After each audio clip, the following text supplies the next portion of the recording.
Oh, there I am. Sorry, I always forget to add myself to the stream.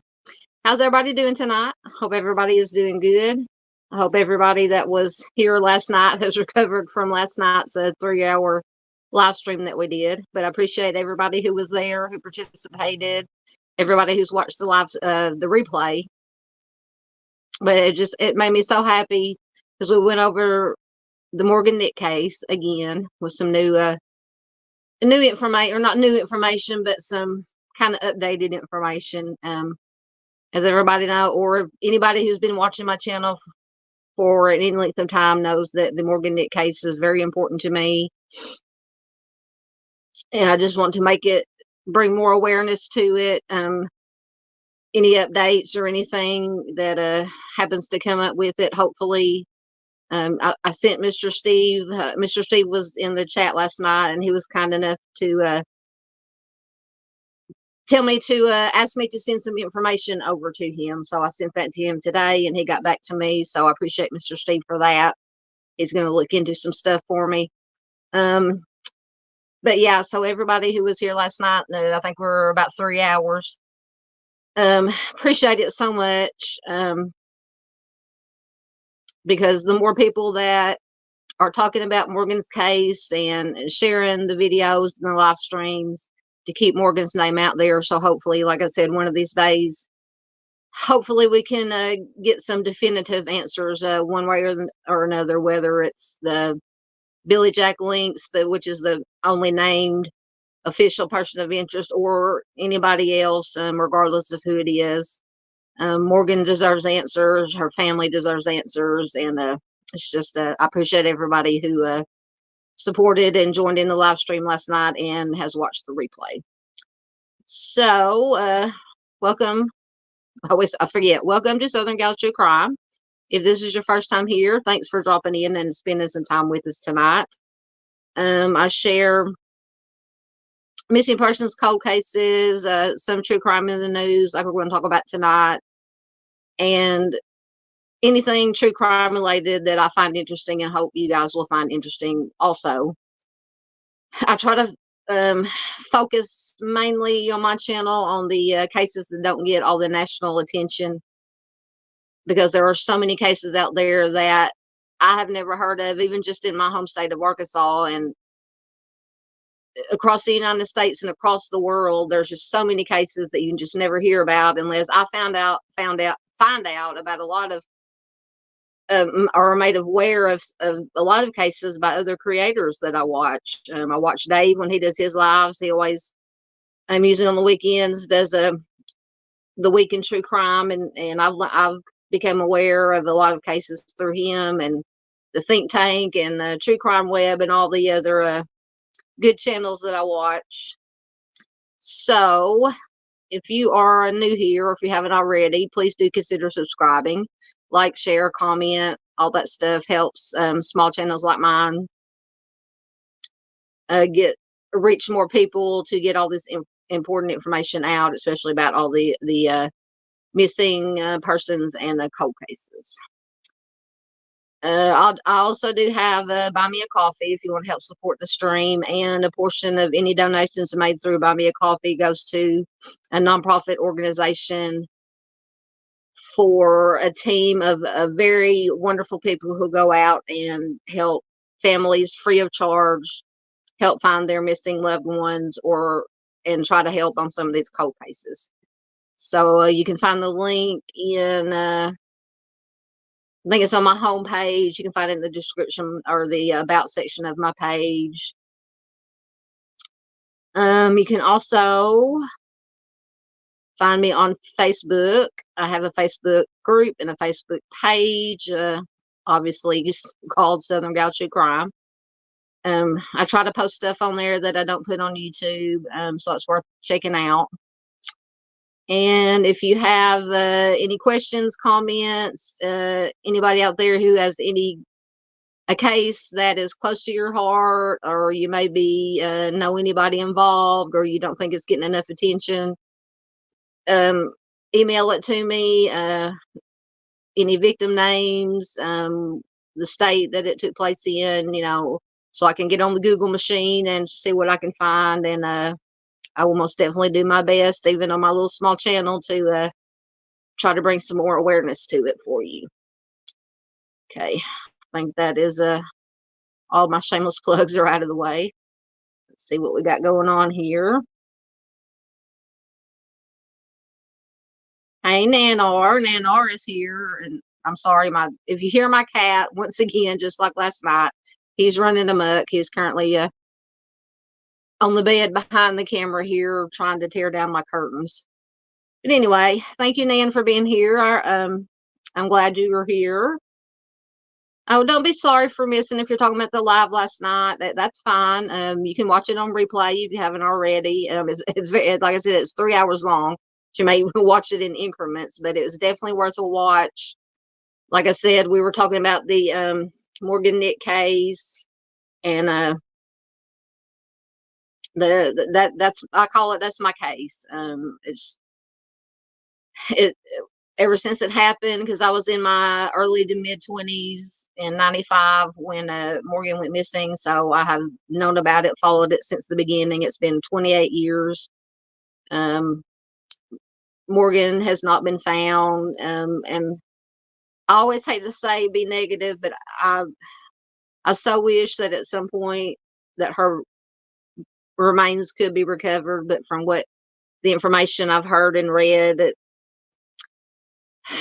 I don't know. We can hope for the best. Always keep hope alive. But yeah, it's Morgan's case is a very important case. Nana says, I don't know. Now I'm having trouble getting my.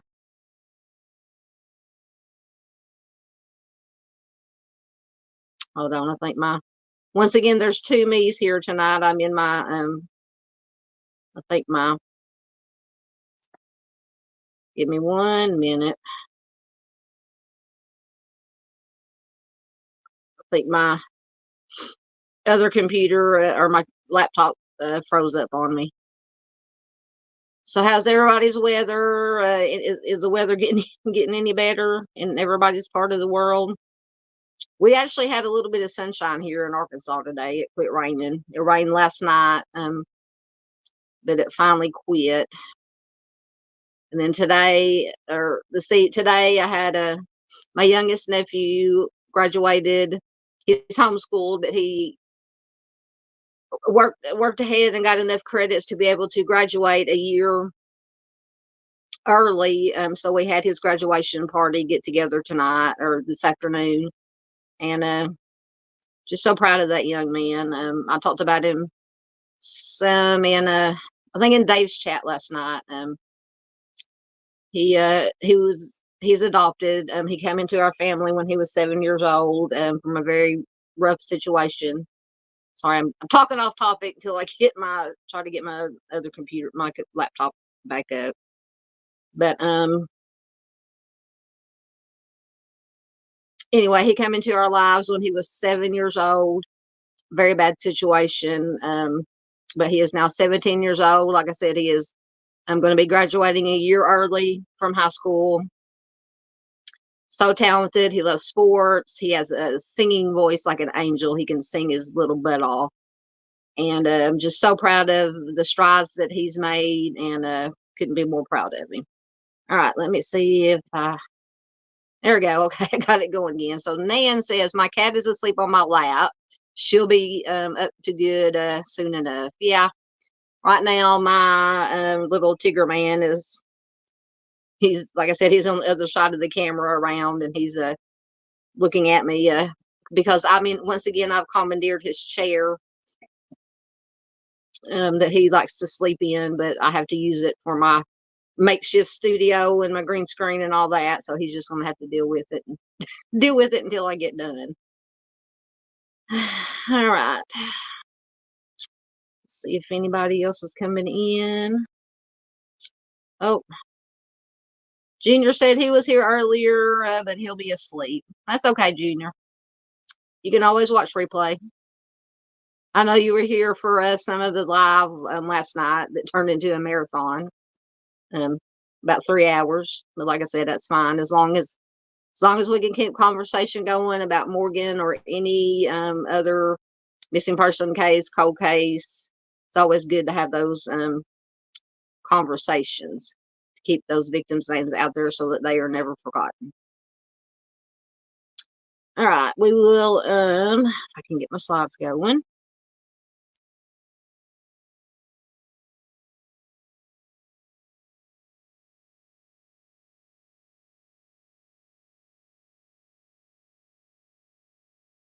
Sorry, things are a little laggy.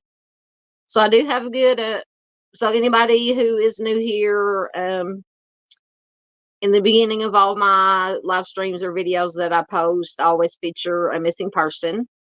So I have good news first. Hannah Emmons, I'd featured her in one of my live streams or one of my videos. She was just 14 years old. She had gone missing from Hot Springs, Arkansas, but I checked a couple of days ago and she has been found safe.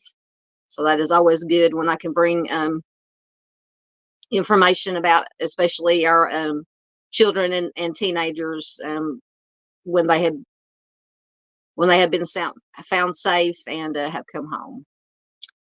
But that brings us to, I keep pushing the wrong buttons. Okay. So that brings us to our featured missing person tonight. It is Shakendra Yates. She went missing from West Memphis, Arkansas on October 24th of 2023. She is 33 years old, a black female, 5'4", 112 pounds, with brown hair and brown eyes. So if you have if you're in the West Memphis area, anywhere up around there, and you have any information about Shakendra or her whereabouts or her possible disappearance, please contact the West Memphis Police Department at 870-732-7555. And I will put a link after the stream ends. I'll put a link to this in the comment section so you can get to it right away. Please share it anywhere and everywhere you can around the United States, the world, wherever you want to share it. Because with these missing persons, there's no telling where they could be. They may not necessarily still be in the state that they disappeared from. So it's just always good to get the information out to as many people as possible. All right. So tonight, we're just going to be talking about some true crime in the news. There's been a lot of crazy stuff going on lately.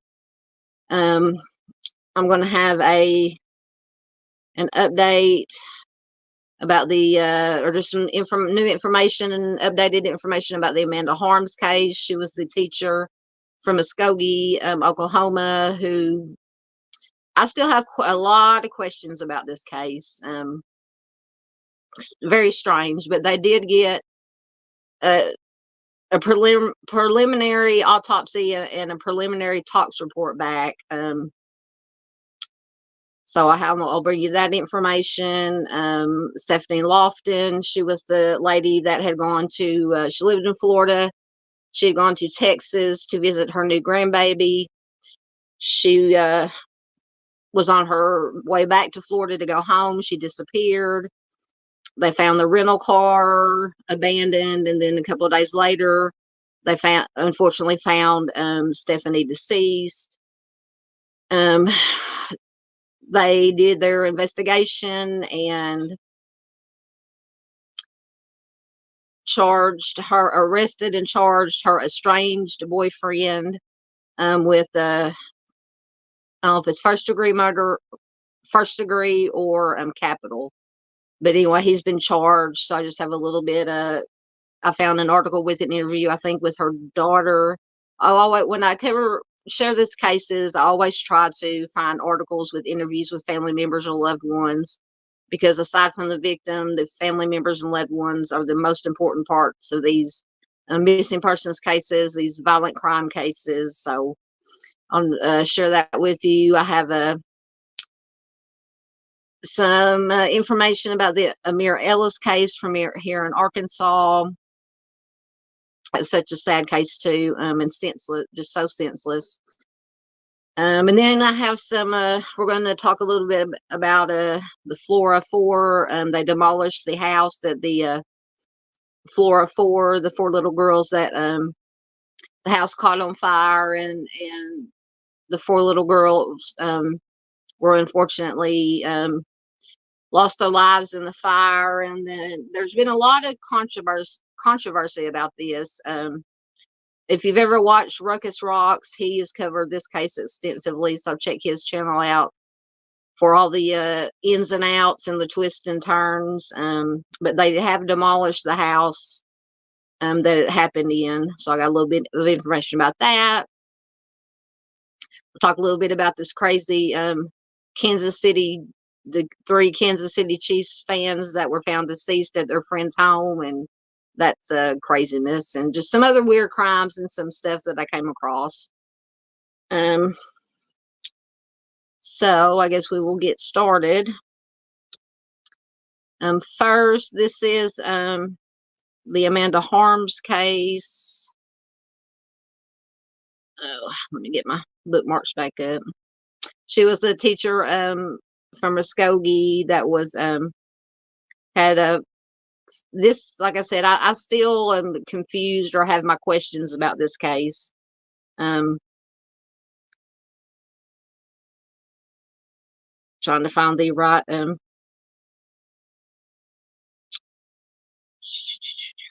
trying to find the right.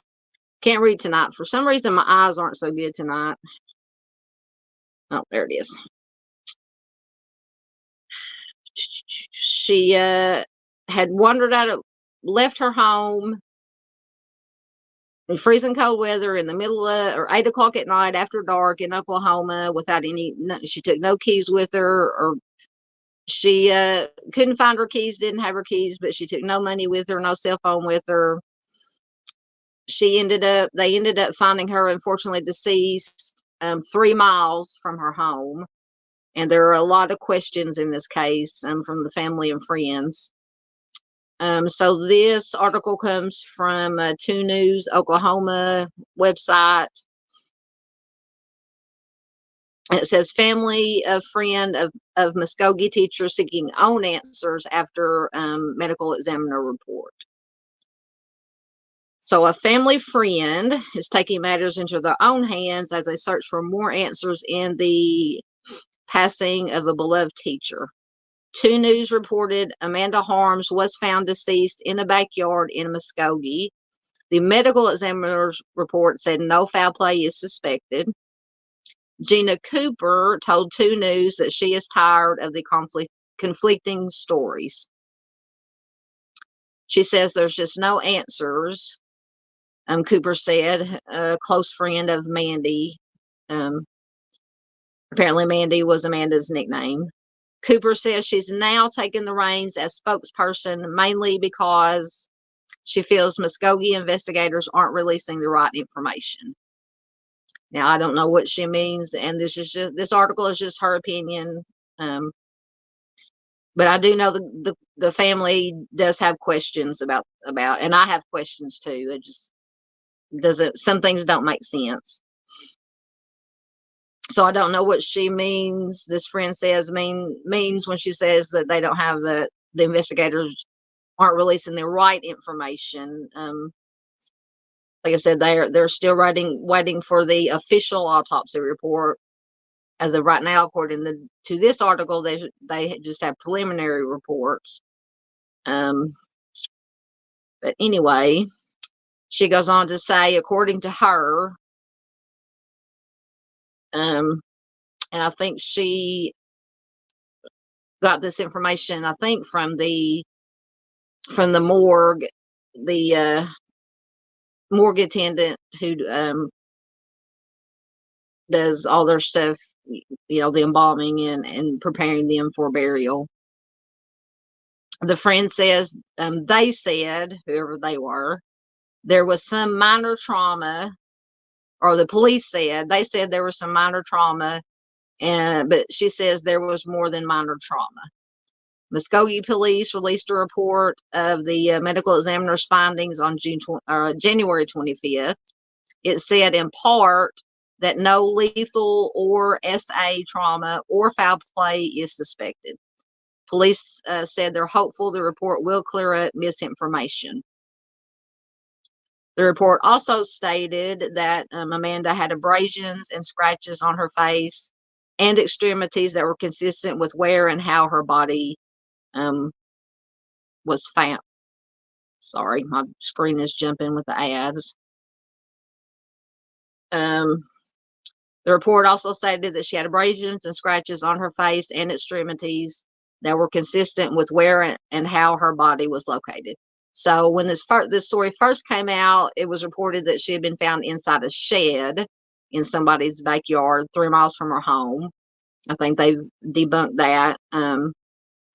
Now they say she was found close to like a chain link wire fence, and that looked like that she had tried to crawl over the fence because they found some of her pieces of her clothing in the fence. And so I'm assuming that the law enforcement and the medical examiner say that the abrasions and scratches on her face came from her trying to climb over this fence. But apparently this friend, according to her, wherever she got her information, so take this with a grain of salt. The initial toxicology report did detect alcohol and benzodiazepines in her system, but they can't be confirmed until the toxicology reports come back from the lab. And they're also not ruling out hypothermia.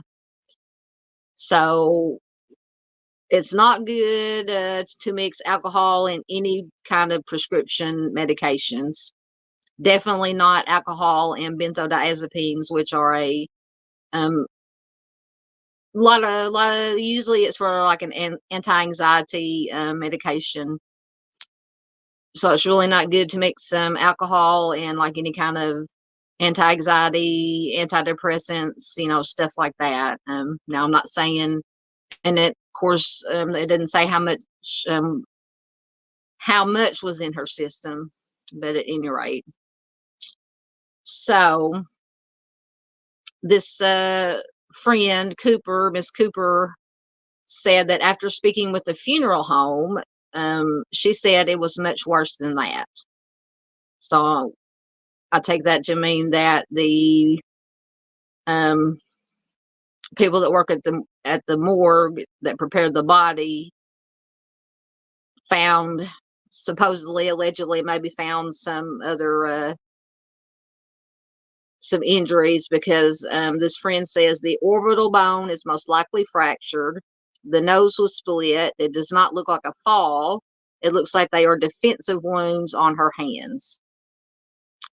Cooper said the family plans to conduct an independent autopsy and seek out other attorneys. She also plans to host news conferences, all in an effort to get accurate answers. She goes on to say, if anybody did this, then they need to pay. If it's just something else and they don't want to tell the dirty details, tell it, she said. I don't know what would be my dirty details, unless she's referring to, now the family did say that Amanda did struggle with addiction issues. So I don't know if that's what she meant by dirty details, but harm Amanda, who is a grandmother, a mom, and a beloved teacher. I can't find anyone that didn't love her, that knew her, Cooper said. Muskogee police said that Amanda was not found in a shed, as had been earlier reported, but in a backyard by the fence.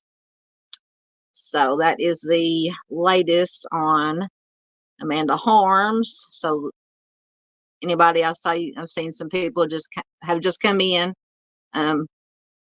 Amanda Harms, preliminary tox reports come back. So far, they've just found alcohol and benzodiazepines in her system, just with preliminary tests.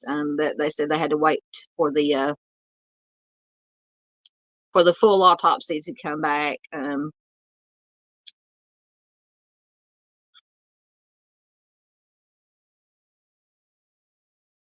Hello, Miss Rue. Good to see you. She says, hello, got to catch up. I'm 2 to 3 days.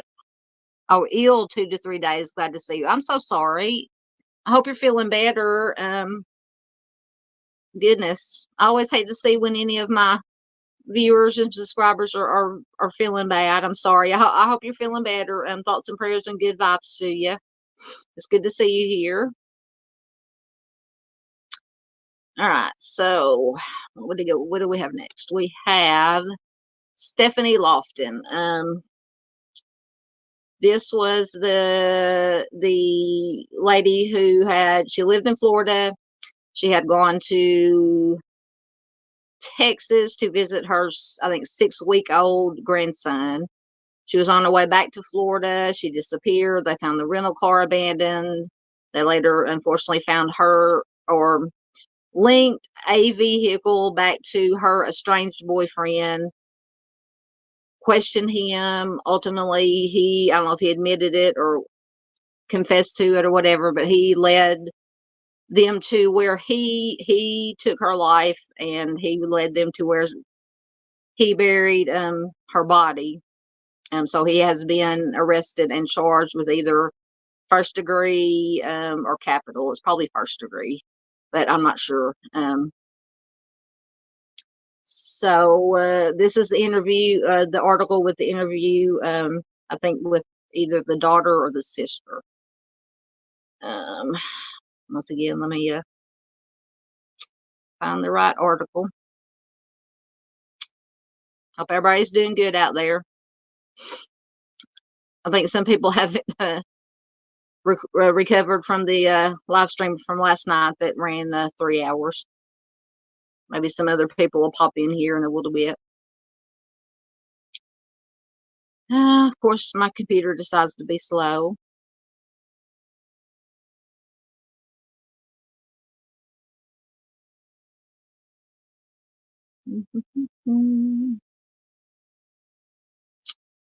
Oh, goodness.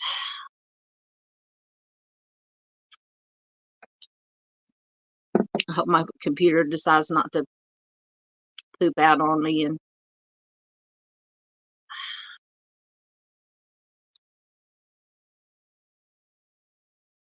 try loading it again.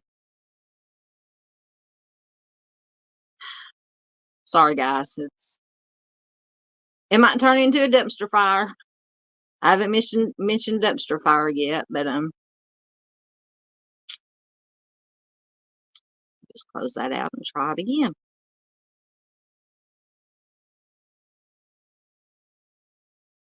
Seeing when I was looking at these earlier, everything was loading just fine. I really wanted to bring you this article because, oh, maybe we're going.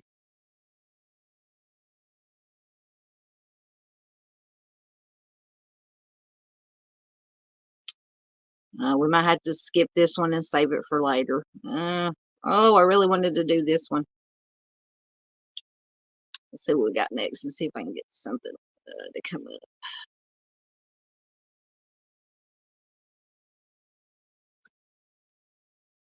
All right, let me see if I can get the Amir Ellis story to come up.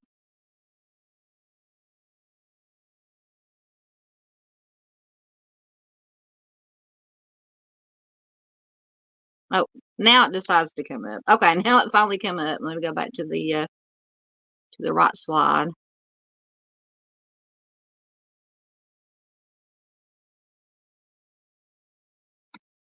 All right, there we go.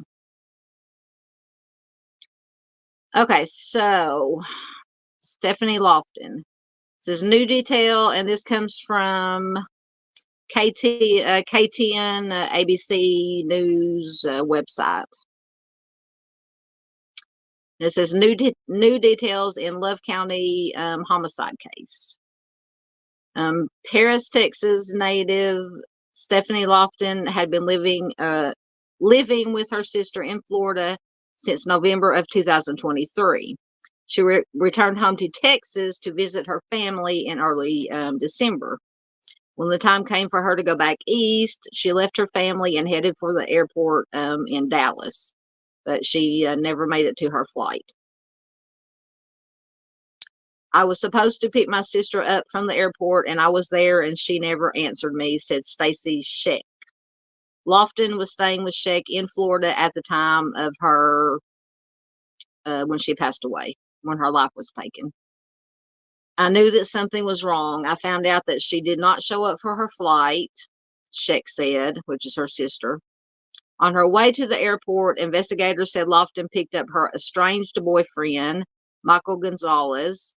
Lofton and Gonzalez had been in and out of relationships, some of them reportedly being DV. According to her sister, she says this guy had been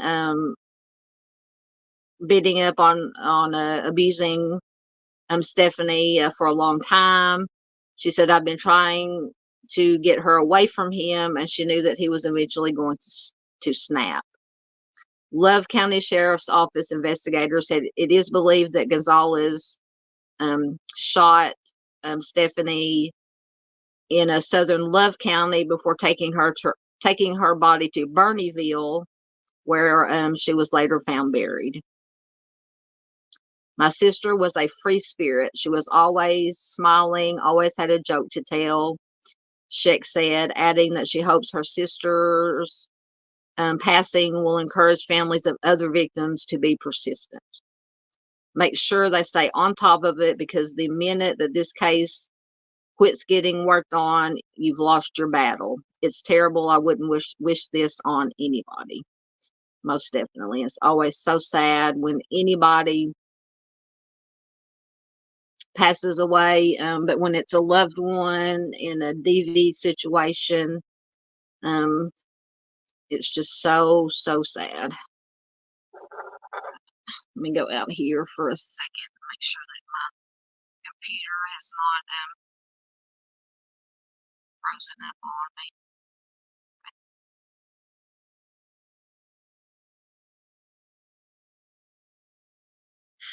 Okay, so that was the latest on, or not the latest, but just I wanted to um, just share what her sister had to say. I just feel so bad for all these families of these victims. They're always in my thoughts and prayers. All right. Next, we have Amir Ellis. This is an Arkansas case that, once again, I've been covering from the beginning. Amir was 19, 20 years old. This happened in May of 2023. I believe it was May 10th. He was abducted. It was a witness abduction by two people, witnessed by two people. About a week later, 3 individuals were arrested for Amir's kidnapping. They were charged with kidnapping at that time. they eventually found, when they had the preliminary hearings, they received information that Amir was unfortunately deceased, but they still had not found his body. Apparently, the alleged offenders would not give the information. They gave a general place where he was possibly could be located. They did eventually find his remains and were able to bring him home. And now the three individuals have been charged with capital M in Amir's case. And I do have a playlist of all the videos and information that I've done on Amir's case, so you can just go to my playlist section and get caught up on this case if you haven't heard a lot about it. This comes from THV11.com, which is one of our local news station websites. Suspects facing capital M charges in Amir Ellis case. 3 teen suspects who were arrested for the kidnapping of Hot Springs teen Amir Ellis are now facing charges of capital M. Ellis first went missing back in May, and 10 days later, 18-year-old Nathaniel Speed and 18-year-old Alexa Chambers, as well as a juvenile, were charged with kidnapping and were held on a $1 million bond. And the juvenile has since turned 18. They have not released any pictures that I've found, but they released the name. It was a male, Jorge Castillo. After a months-long search, remains were located along Highway 7 North in Garland County. After extensive DNA testing was done at the Arkansas State Crime Lab, they were able to confirm that the remains found did belong to Amir. Now, Garland County Prosecutor Michelle Lawrence is charging both Speed, Chambers, and at the time, 17-year-old minor with capital M. A hearing was scheduled in February and March for both Speed and Chambers, but the court has decided to consolidate all 3 cases and expect the hearing to be even earlier. So apparently they're going to try all of them. They're not going to separate the cases. If I'm understanding this correctly, they're going to try all of them at the same time. Sorry, my page just jumped again. Either that or that was the end of the article. So that is the I was very happy to see, and not unexpected that they would eventually be charged with homicide. But there's very limited information in this case because since the beginning, after Amir was kidnapped and the 3 individuals were arrested, there was a gag order put on the case, which apparently is still in place. So there's not a whole lot of information. But they just reported this about, let's see when this was reported. On January 9th. So the beginning of January is when they charged them with homicide. Go over and see what we got going on. Oh. Hey, Junior, I'm glad you made it. You don't have to stay up late on my account. You can always watch the replay, but it's good to have you here. You just made it back. I just been going over some updates in the Amanda Harms case, the Muskogee teacher, that mysterious, weird, confusing case. Went over a little bit of information about the Stephanie Lofton case, the lady from Florida who had been to Texas and disappeared. Her remains were found, and her estranged boyfriend was arrested and charged with her homicide. And then I was just going over a little bit of information in the Amir Ellis case from here in Arkansas. 3 individuals have now been charged with capital, or did I say capital? They've been charged with homicide. So that's a good thing. So hopefully that trial can get underway. And if they are the offenders, once again, innocent until and unless proven guilty. Hopefully we can get some justice for Amir and his mom and his little baby Amir Jr., who he never got to meet because he was kidnapped and his life was taken before baby Amir Jr. was born. Just so sad. And there is a website. See if I still have it up here. Nope, it's justiceforamir.com. It has all the information for this case, all the official social media accounts. There is a Facebook group called Justice for Amir Ellis Sr. Lots of interesting information about some possible alleged other people that could have been involved in this case. I try to keep up with that. Nothing that's been released publicly by law enforcement, but from family and close friends who word from the street and things that go around. There possibly other offenders that, and if there are, hopefully if there are other offenders, they also will be arrested and charged with something. All right, so what do we have next?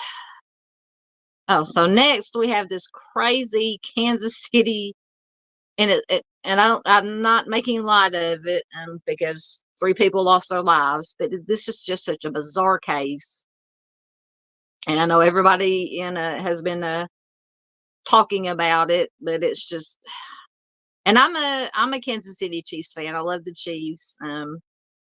I'm hoping they beat the Ravens tomorrow. But is it the Ravens? Yeah, the Ravens, because I think, if I'm not getting it backwards, the Chiefs play the Ravens tomorrow, and then the Niners play Buffalo. I'm so confused right now. I still have brain lag from the marathon live stream last night. But anyway, I hope the Chiefs win and the Niners win their game, but then we're going to be a divided household, kind of, because I like the Chiefs. Well, the Bears are my number one, but they're not anywhere close to making even a playoff. And then the Niners are my mom's favorite team. So if it's the Niners and the Chiefs in the Super Bowl, I might be a little bit divided. But anyway, we'll go on to this bizarre craziness of this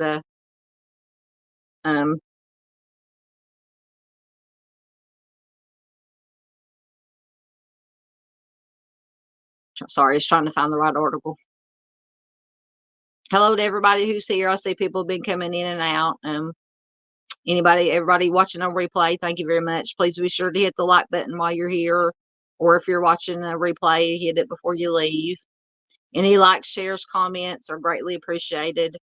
It helps small channels like mine reach more people to get this the important information that I usually share on here, the missing persons, cold cases, and that's that kind of thing. But these True Crime After Darks live streams I've been doing are kind of not making light, but just kind of taking a look at some stuff in the news, true crime in the news that's going on that's kind of bizarre or mysterious or things of that nature. All right, so this comes from the New York Post website. And the headline says, as you can see up there, Kansas City Chiefs fans found frozen to death, quote, or in parentheses, saw something they shouldn't have, parents claim.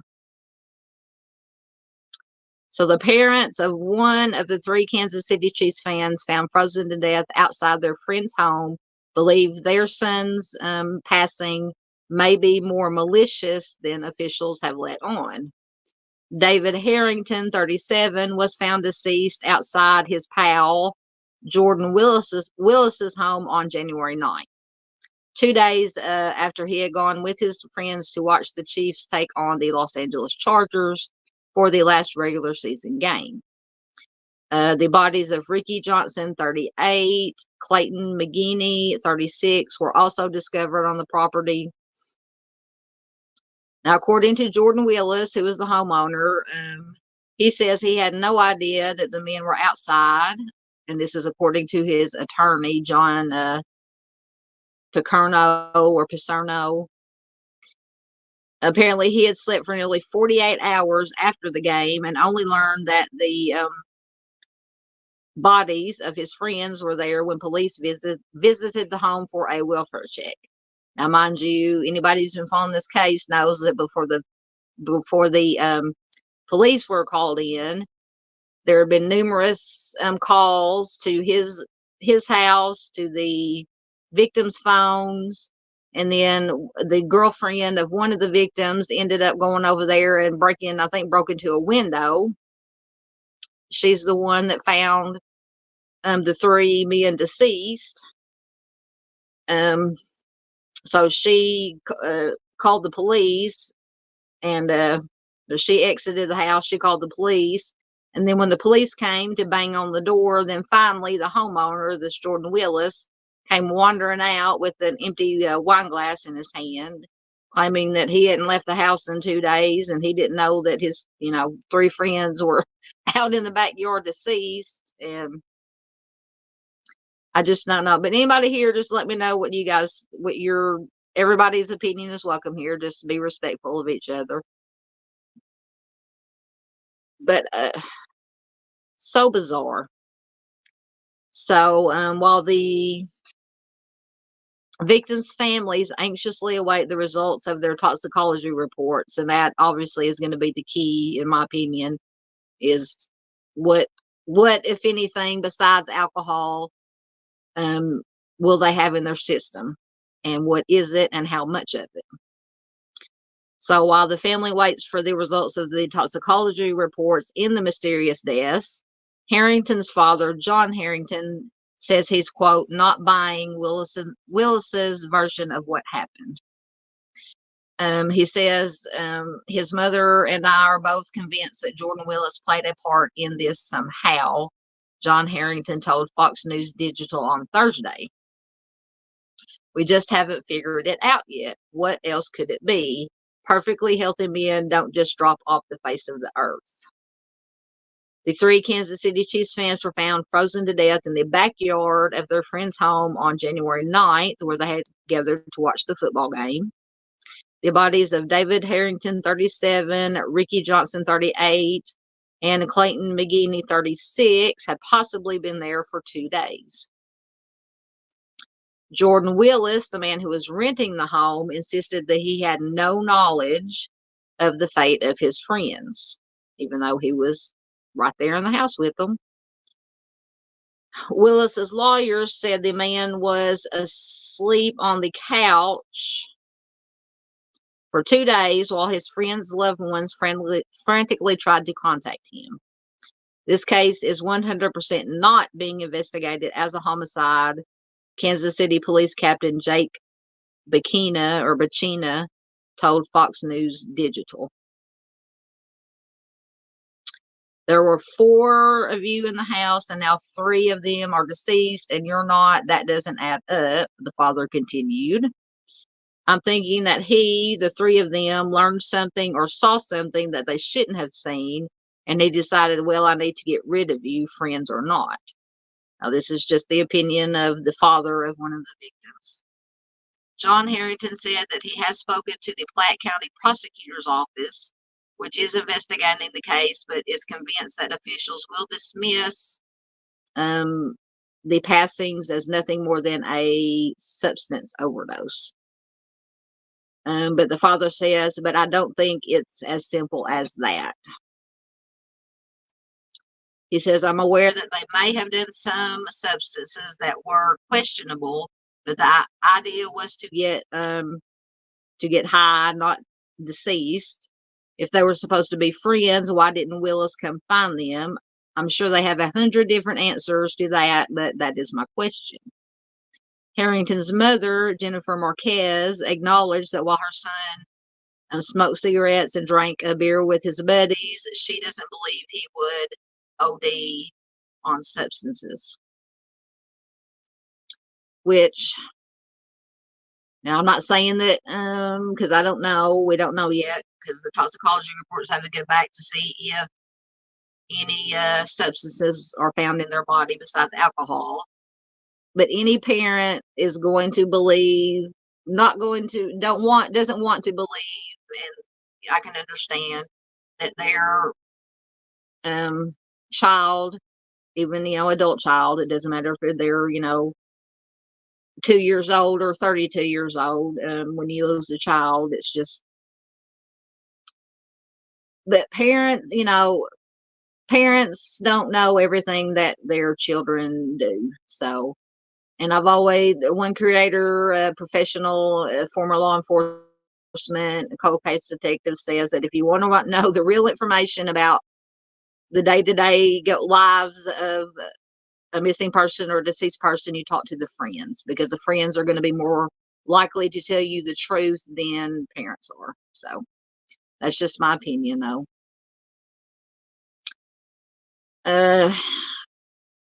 The mother went on to say, yes, I believe that something happened that night, and that Jordan, which is the homeowner or renter, had something to do with it. We all believe that Jordan had something to do with it. She pointed out how Willis claims that he did not leave his home for 2 days, giving him ample time to, quote, get rid of and clean up evidence. She was also frustrated he's not been made to take any substance or alcohol tests since the bodies were found. According to her, the mother says Jordan is not telling the truth.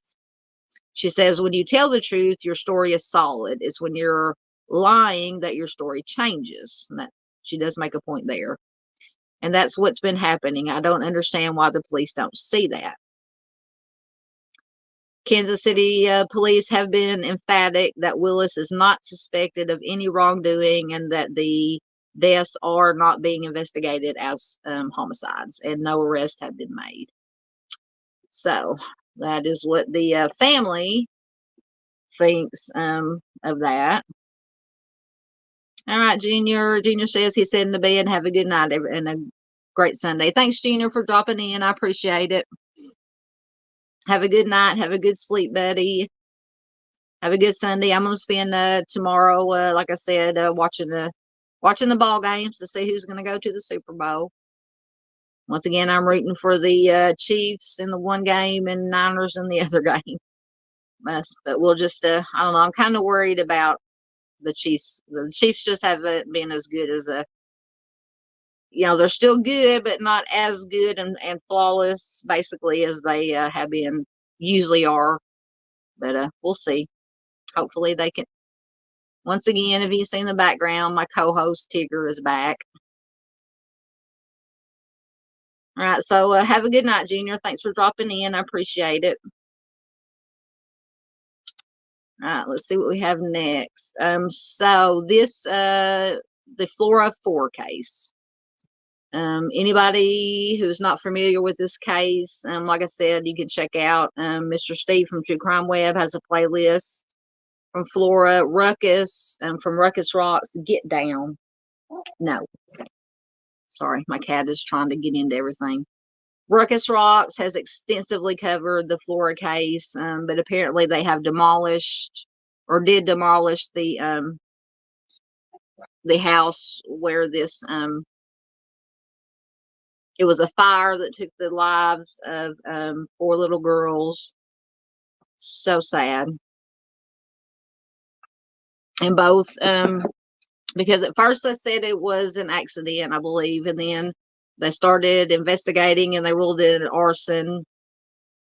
There's lots of stuff going on, and I didn't realize this until recently, that this happened maybe just 2 months either before or after Delphi, Abby and Libby. I didn't realize that they were that close together as far as when they happened, the timeline, because people kept making trying to make connections with this case and the Delphi case, but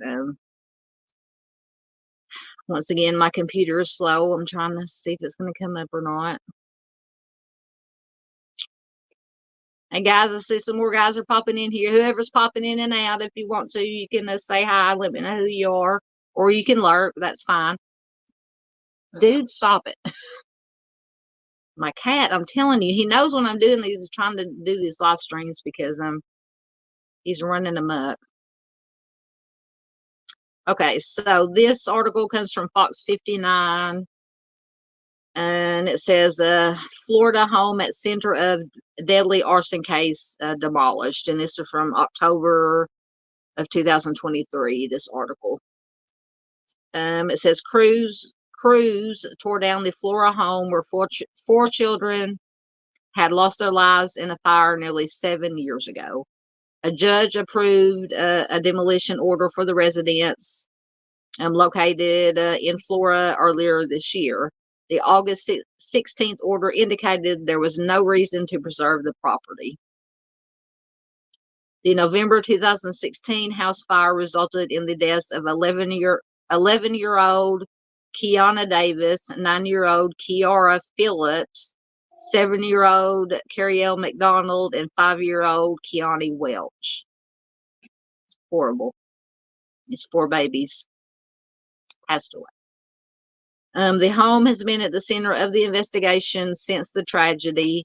2 months after the blaze, police and fire officials confirmed it was being investigated as an arson. No one has ever been arrested or charged in connection with the fire. In May of 2023, Indiana State Police Superintendent Doug Carter, that's a familiar name, said the girl's mother, Galen Rose, was not considered a suspect in the case.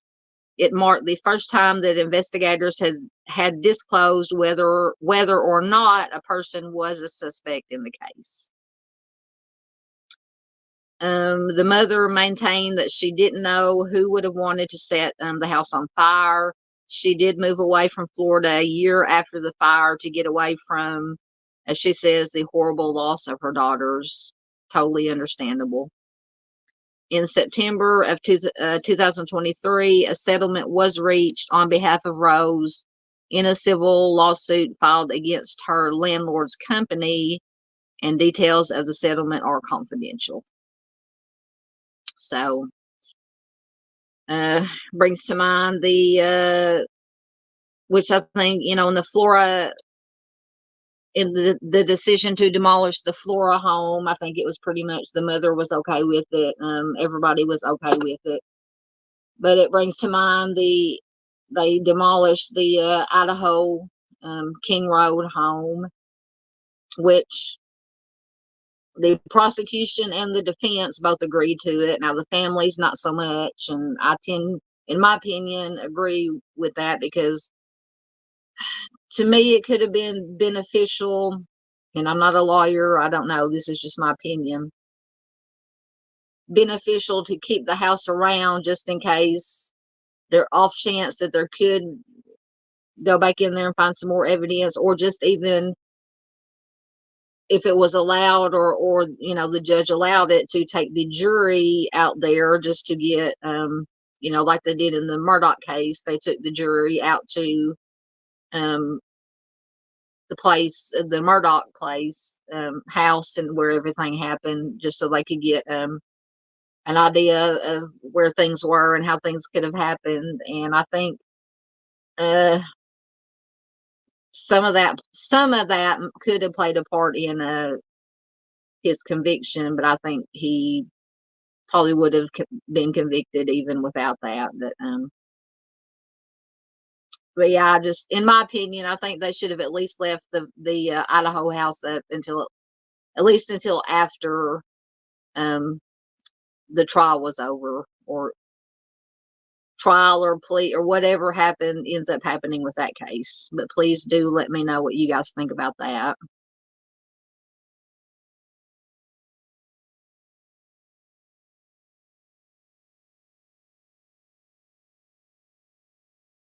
So Nan says, I was watching Surviving the Survivor, and they talked about weed being laced with fentanyl and out and with other and cut with other substances. I guess they'll know more after testing comes back regarding the yes. And in my opinion, because some people are, have that. That's what they think. Other people think it's because he was some kind of scientist. So now there's these, and I don't know. It could turn out to be true. Who knows? We won't know. And like I said, until the toxicology reports come back. This homeowner was some kind of scientist. So there's these theories going around that he was doing some kind of experiments with whatever substances or mixing whatever and experimenting on his friends, and something went wrong and they ended up deceased. But I tend to agree with Nan. Possibly I think either because it was known, that they had been drinking alcohol. Now, how much alcohol was consumed, we don't know.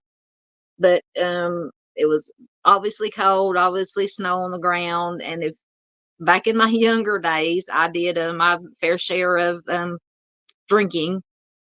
And if anybody else out there who had if ever done a lot of drinking, once you get to that point, you basically don't know what the heck is going on. And if they were intoxicated to that point, it is very possible they could have just wandered outside for whatever reason, maybe to go out and smoke a cigarette or some other substance, and they passed out outside and froze to death. I mean, that's entirely possible.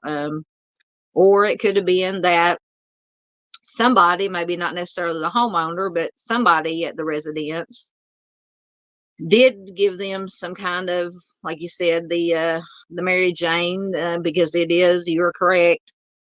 It's so scary nowadays. Marijuana is being laced with fentanyl without people knowing it, and they, ingest it. And fentanyl is a very, very dangerous drug, and that could be they could have OD'd, went outside to smoke and OD'd or passed out and froze to death. So it's sad. Regardless of what happened, it's very sad. But yeah, we will definitely, obviously, know more when we get the toxicology. When they get the toxicology reports. Nan says, I have to lay down. Thanks for the info. Thank you, Nan. I appreciate it. I hope you're feeling all right. I hope you get to feeling better. Always good to have you here. All right. So, Perry, I think it was Perry, last night in the, live stream last night when we were discussing the Morgan Nick case. He brought up the, and Perry, I found it, intriguing or interesting that Perry is from the UK and he was aware of this case from a little old Bald Knob, Arkansas, here in Arkansas in the States. But I'm going to do, I've had this in my notebook because whenever I come across a case or anything that I want to cover, I have a notebook that I write everything down in. I am going to do a video about this case because it is, so I'm just going to read you this article right now just to give you a little bit of information, basic information about this case. But I am going to in the future do a full video, one of my case of the weeks about this case. So this article comes from AY Magazine, About You Magazine, and it is from September of 2023. And it says, one small town high school, 4 teenagers, 2 homicides, 2 offenders for the community of Bald Knob. This was an implosion, the effects of which still linger, as do the many questions which line up like beads on a necklace, a very long necklace. 4, that was the number of days that elapsed before Robin Farnsworth, if you see on the left there, she's the one on the left bottom left of the slide. 4 days elapsed before Robin Farnsworth's mother reported her missing. The date she last saw her, a shy 15-year-old, was noted by the Baldwin Police Department as January 27th, 1995. There was no drama, no argument before she left for school. Actually, she seemed happy that morning. She just never came home. Left behind was a huge source of happiness for Farnsworth. Her life as a typical teenager was forever changed when at 14 years old, she gave birth to a baby girl. While some other teenage moms might have resented all that meant, Farnsworth embraced the situation. She loved that child as hard and as strongly as any mother would. Why then was her disappearance brought to police's Why was her disappearance not brought to police attention sooner? That is the question that I've always had in this case. And once again, this is a case from my hometown or home state of Arkansas. Her daughter had, the woman explained, run away once before. She had been sure that she would turn up. Apparently, the police thought so too. So in their defense, law enforcement often deals with runaways, most of whom circle back home. So this was treated as a runaway. So it wasn't, of course, no Amber, even though she was 14, no Amber Alert was put out because I think it has to be a confirmed or highly suspected abduction to put out an Amber Alert. In place, though, was a 1985 requirement that law enforcement enter missing minors into the state and national databases set up for such. The law, I don't like how this article is worded, but anyway. The law did not differentiate between involuntary, which means suspected, abducted minors, and voluntary disappearances like runaways. Robin Farnsworth was never put in either database. Now, to me, if they didn't want to put her as an abduction, she should have at least been entered as a runaway. That's just my opinion. Had her mother and law enforcement made a premature conclusion that Farnsworth was a runaway juvenile? Did this result in less urgency in finding her, even though as a runaway, she might still be in danger? How actively law enforcement pursued this case is known only to them. It appears, though, that no major searches were organized on Farnsworth's behalf, and there was barely a trickle mention of her in the media. Thus, many in the community were not even aware that a girl was gone or that others might be in danger. That is until early March, and this is in 1995. So despite being seen shortly after her classes ended, Kenyatta Haynes, which you see on the right side, the cheerleader, Kenyatta Haynes had not made cheerleader practice. In fact, nobody knew where she was. Outgoing and friendly, Haynes was the girl checking all the boxes, good kid, good student, good family.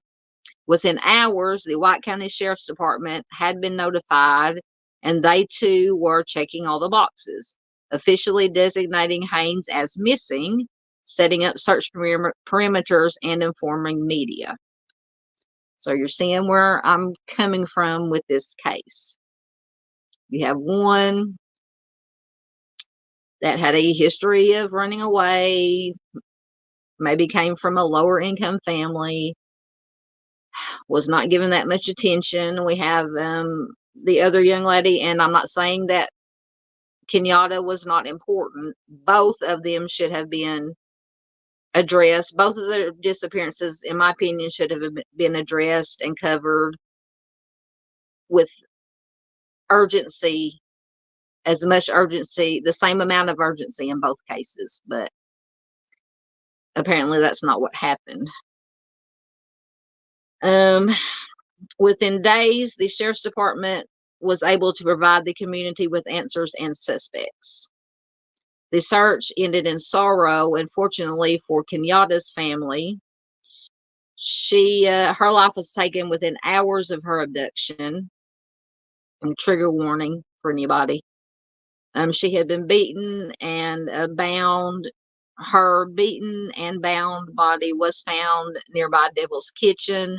The wooded, isolated location was known to teens as a place to go to escape parents and rules. In other words, what we would call a party place back in my day. And it provided a strong first clue. The horror of Kenyatta's homicide was compounded by the identity of the offenders. This was not a random homicide, not the work of a stranger either. The arrested, James Derek Grubbs, 17, and Donnie Ray Temple, 18, were two Bald Knob High School students. Grubbs not only shared a locker with Kenyatta, but it was common to see them sharing a lunch table. Grubbs and Temple, along with Robin Farnsworth, the other missing girl, boyfriend, all worked at the Piggly Wiggly grocery store. Yes, they were all known to each other, Haynes, Grubbs, Temple, and even Robin Farnsworth. It was not even a thought in anybody's mind except apparently Temple's. Coincidentally, Temple was Farnsworth, Robin's cousin by marriage.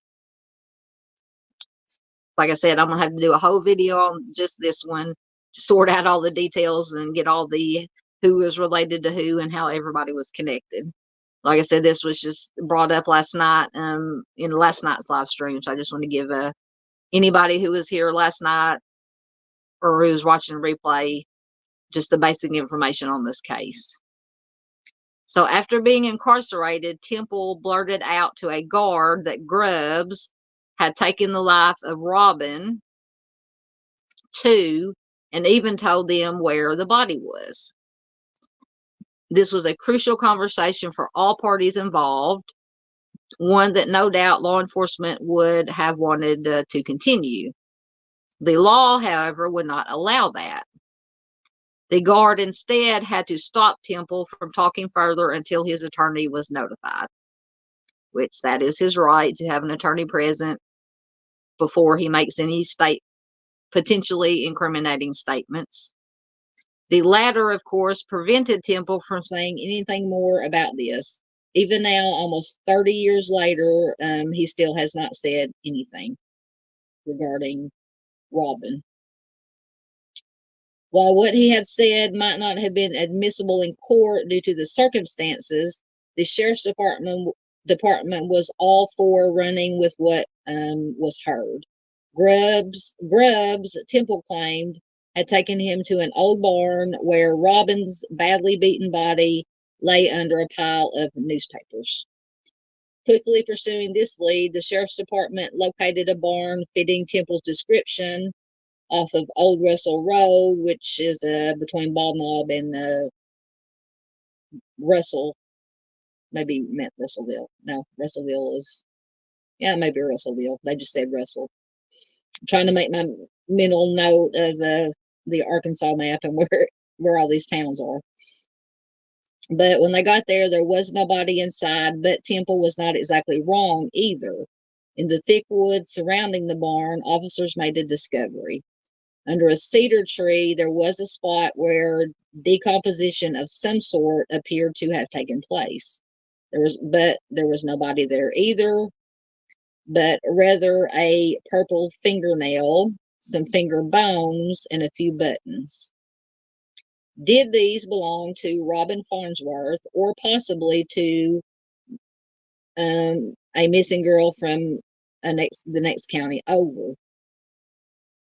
Were the items shown to Robin's family and that of the other missing girl for possible identification? There's no record of that having been done, only that the items were boxed and put into police evidence. It appears that neither girl was ruled in or out, so two families would have to wait. And I'm going to have to look up who this other missing girl that they're talking about from the next county over is. because I'd heard of this case, but I don't know who they're referring to as far as the other potential or the other missing young lady. So while Temple had been advised not to talk about Robin Farnsworth, he had previously given authorities information about the homicide of Kenyatta Haynes. The day that Haynes disappeared, Grubbs picked up Temple, who was giving the information, at school. On the floorboard of his car was a bound but still alive Kenyatta Haynes. Together, they went to Devil's Kitchen, where Temple said Grubbs beat Haynes with a shovel. Then the two boys put rocks in her clothes, weighing her body down in the creek. Horrible. Although Grubbs would later plead guilty to the charges, it was just a legal move. He did not then, nor has he since, confessed, explain, or show remorse. He has left no answers behind him, particularly regarding motive. Could that be because Temple did this on his own? Like I said, I don't like the way that this article is not very well written, but it does have all the pertinent information. So I'm convicted on capital M charges in the Haynes case. Grubbs and Temple were handed sentences life without parole. Neither has ever been tried in the case of Robin Farnsworth, nor has anybody else. Was the town safer when these two presumed teenage offenders were sent away? Potentially, but there is a possibility that in a few years, one of them may leave his prison cell behind, perhaps even returning to Bald Knob. How could this be? Well, after 18 years after Grubbs and Temple were sentenced, a law was enacted that juveniles cannot be sentenced to life, but can instead be subject to parole after serving 30 years. It will retroactively apply to one man's case. So I do not understand this. So presumably they were tried as adults, even though they were 17, I believe, 16 or 17 years old, but they were tried as adults. So why would that make to me, that shouldn't make any difference. They were tried, they were convicted, they were tried as adults. That just does not, but any of you watching in chat, and I'll see if I have any comments here in a minute. I just don't understand that, how they could release them after 30 years just because they were juveniles when they were convicted. I don't know. Temple, who claimed he was not involved in Robin's death and was only an accessory in Kenyatta's homicide, was nevertheless 18 years old at the time. Thus, as a legal adult at the time of the crimes, he will remain ineligible to ever receive parole. So apparently, Grubbs was not 18, so he was the one that would be eligible to be released after 30 years. Pending any unforeseen change, he is where he will eventually leave this earth. But Grubbs, who Temple says took the life of the girls, was 2 months shy of his 18th birthday when he was arrested. His sentence falls under the new jurisdiction, and his parole in a few years is not a given, but it's a possibility. Let's hope, in my opinion, he does not get paroled, because this is an awful, awful case. Meanwhile, all the evidence found near the barn was still in Bald Knob, the bones having never been sent, and these were the bones that were assumed to be Robin Farnsworth. The bones that they found that possibly could be Robin, having never been sent to the state crime lab, it was not a requirement at the time. I don't see how that is. possible, and perhaps law enforcement had included that the crime lab could only tell them what they assumed, purple fingernail, most likely a female. But they said they found a bone, a finger bone. I mean, it was in 95, so DNA in 95, I learned from the Morganette case in 1995, they said that DNA testing was just coming online, getting started here in Arkansas, but that surely they could have found something. So almost 3 years later, more evidence was found about 100 yards from the barn off of the old Russell Road. A hunter spotted a shoe small enough that his first thought was that it belonged to a child. Very quickly, the hunter saw more, and the purple fingernails linked it to the prior evidence found in the near proximity.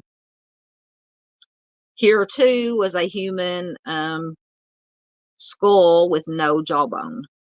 Then there was a red sweater with tassels that inexplicably, I can't talk tonight once again, had hardly any dirt on it, despite presumably having been outdoors for a long amount of time.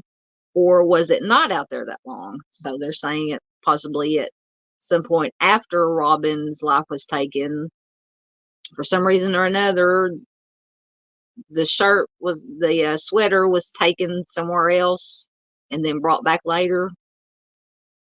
To me, that wouldn't make any sense. But with cases like this and offenders like this, you never know.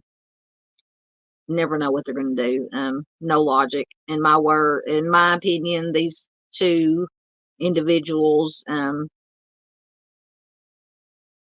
have a psychopathic traits. Definitely antisocial. So within 2 days, December 30th, 1997, the state crime lab had examined the evidence. However, it would not be until March of 2003 that the bones, along with the conclusion that they were female, would be returned to Bald Knob. Why were the bones not returned sooner if they had been examined immediately? And once again, no explanation has been given, but they would not remain in Bald Knob long. The FBI had the ability to do what the state crime lab could not do at the time, identify remains through the use of DNA. The FBI would confirm that Robin Farnsworth, thought to have been a runaway, had in fact been found. So apparently the FBI lab used were able to test the DNA and match it to Robin. The evidence is no longer on the shelf. Robin Farnsworth was given a resting place, but the case file is still open. Many people remain convinced that it is, as Temple said, indeed. Evidence was found near the barn, but one person still believes that the offender or offenders are out there. Robin's mother has all along claimed to have seen Robin alive after Temple and Grubbs were arrested. Her assertion just piles on the questions that have long been strung together like beads on a necklace. So yeah, this case, like I said, I'm going to have to do a full workup, deep dive of this video, and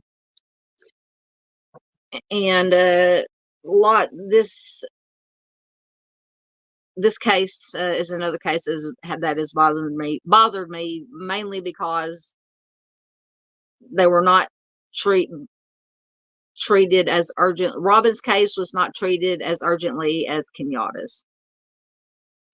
And I think that had to do with social status, economic status. This is just my opinion only. But other people's opinions too, from what I've read, and it's just so sad. So I'm definitely going to do a workup on this case whenever I get time at some point. It may be my case of the week for next week. So I'll give you all the information and everything that I find. Hey, Dandy Girl, how you doing? It's good to have you here. See, some people are popping in here. I started at 10 tonight. Good to have you here, Dandy, as always. Good to have anybody, everybody who's here, everybody lurking. There's 4 people here. So if anybody wants to say hi, feel free to, but you don't have to. You can lurk. I fully understand. I still lurk in other chats too if I don't, depending on how many people are there and what's going on and what's being talked about. I always feel if I don't have, unless I'm just chatting with other people who are in chat, I don't want to clutter it up with unless I have a pertinent question that relates to whatever case is being talked about. But anyway, good to see you, Dandy. I don't know how long you've been here, but I just had some information early on about the Amanda Harms case, the Stephanie Lofton case. I just read an article with an interview with her sister. She gave a little bit more information about her Stephanie's relationship with their estranged boy. Sorry.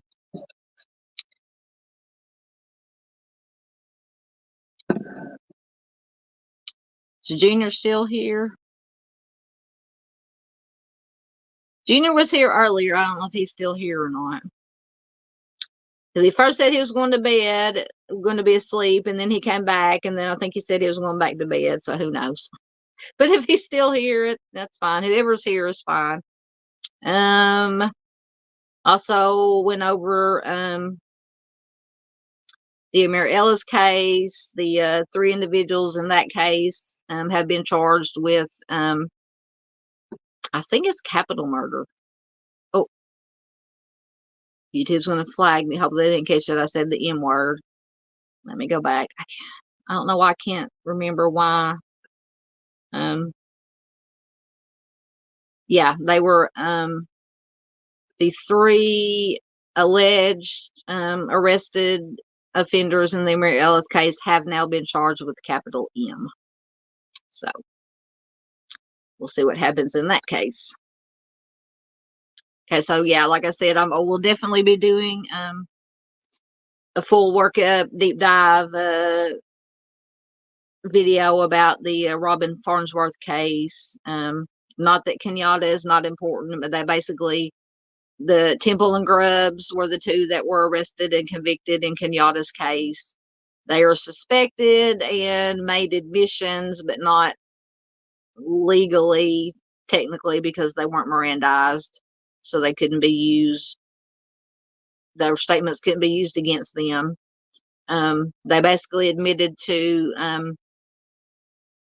taking Robin's life, or one of them ratted out the other one, and one of them, Temple, said that Grubbs was the one that actually took Robin's life, and then he later supposedly, allegedly took Temple to the barn and showed him Robin's body. But then when investigators went out there, they couldn't find the body in the barn, but they did find fingernails, a finger bone, and eventually found a skull that was later identified to be Robin. But so far nobody, and this is a 30-year-old case, happened in 95, so 28, 29, 30-year-old case.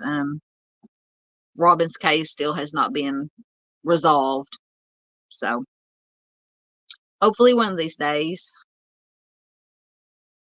All right. Oh goodness. So Dandy, you're here. We've been talking, and I think Miss Frankie, anyway, we've been talking about this. Lots of severed body parts apparently have been floating around out there. We've had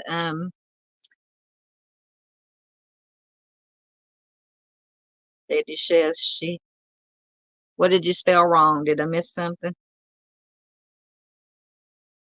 Anyway, lots of body parts apparently have been floating around out there lately. We've had the I can't remember. There's so many cases in my head right now. The house that the new owners were cleaning out the house and giving things away to the neighbors, and one of the neighbors found human body parts, a skull, and other things wrapped up in plastic bags in the freezer. And I'm not making light of it. I know I'm kind of giggling, but just sometimes you got to laugh to keep from crying at some of this stuff that's just so bizarre and so sad. That so we got that case with the body parts. And then we have this case with the security guard that was caught with a severed hand inside his coat pocket for 2 days.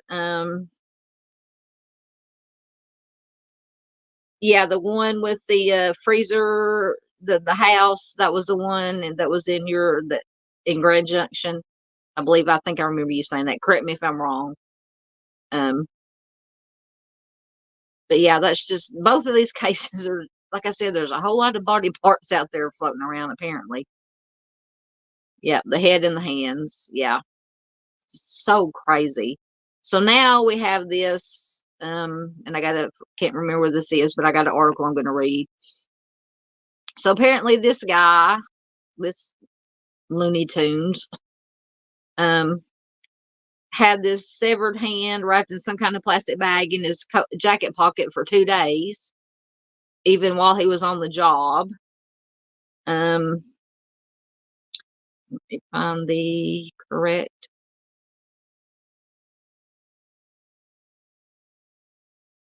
Oh, there it is. Okay. And this guy was a security guard at some place. So this article, hopefully it'll come up, comes from the New York Post. Once again, how you doing tonight, Dandy? I hadn't seen you a lot today. You're probably busy. I've been busy today too. Earlier we had my youngest nephew. He is graduating a year early. He was homeschooled, but he has worked ahead and got enough credits to be able to graduate a year early. So we're very proud of him. So we had his graduation party get together this afternoon. So I was busy with that. And then before that, was that today or no, that was yesterday. Either today or yesterday, we had to make a foray into Wally World to finally, after all the snow quit and all the rain quit and our road was flooded, we couldn't get out. So finally yesterday afternoon, we were able to get out through the water and had receded enough for us to get out and go to Wally World and pick up some stuff that we needed. Okay, so here is the security guard with the severed hand in his pocket. And this article is from January 18th. So security guard caught carrying severed hand inside coat pocket while on the job. This was a day after a headless body was discovered. So we got more hands and heads rolling around. Like I said, I'm not making light of this, but just, you can't make this stuff up. I mean, it's just so crazy. So this comes from Colorado. A Colorado security guard was caught carrying a severed hand inside his coat pocket while on the job last week. Just one day after, trigger warning for anybody, I'm trying not to be too graphic, but it is disturbing. Just one day after a mutilated, headless body was found at a nearby creek. Solomon Martinez, 26, was arrested at work on January 11th on suspicion of first-degree in the death of the woman who is believed to be the owner of the hand.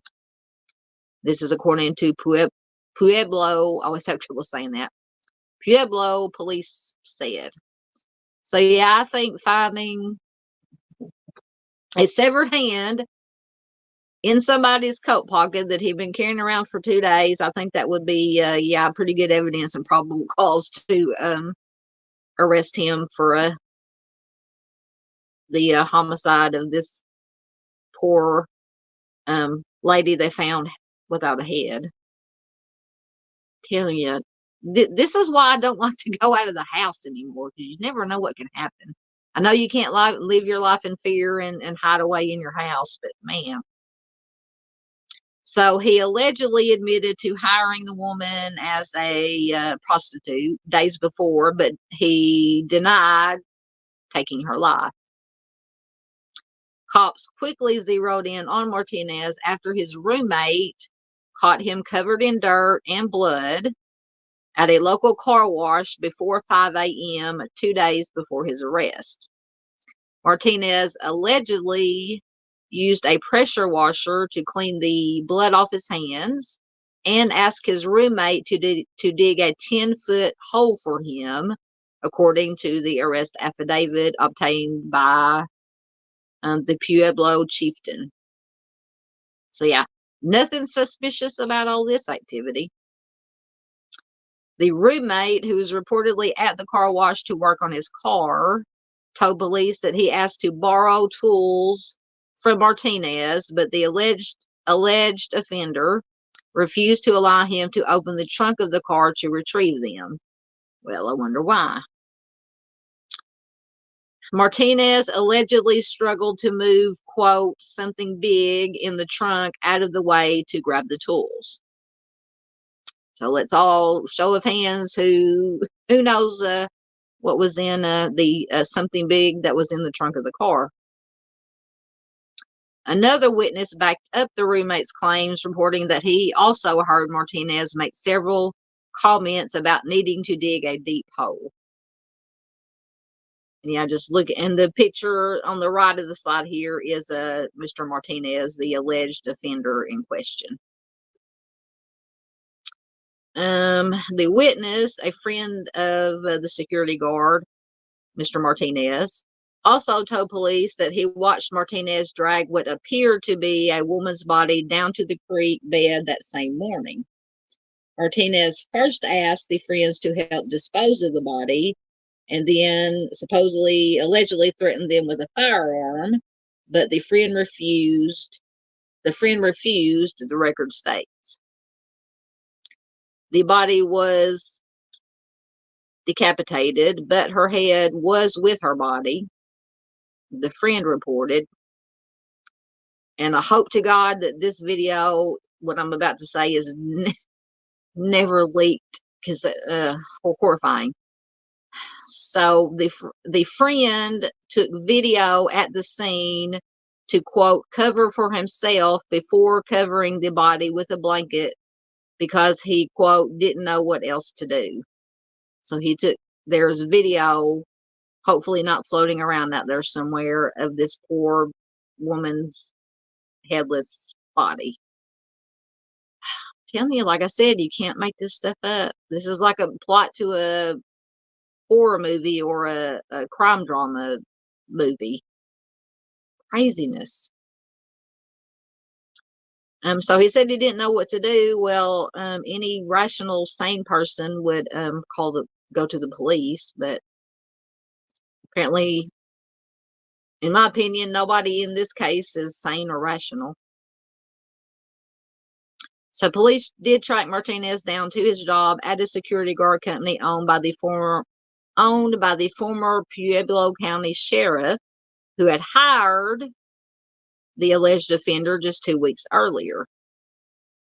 That's when investigators found the human hand inside a plastic bag tucked into the left chest pocket of Martinez's jacket, which he admitted to carrying around for 2 days, the affidavit shows.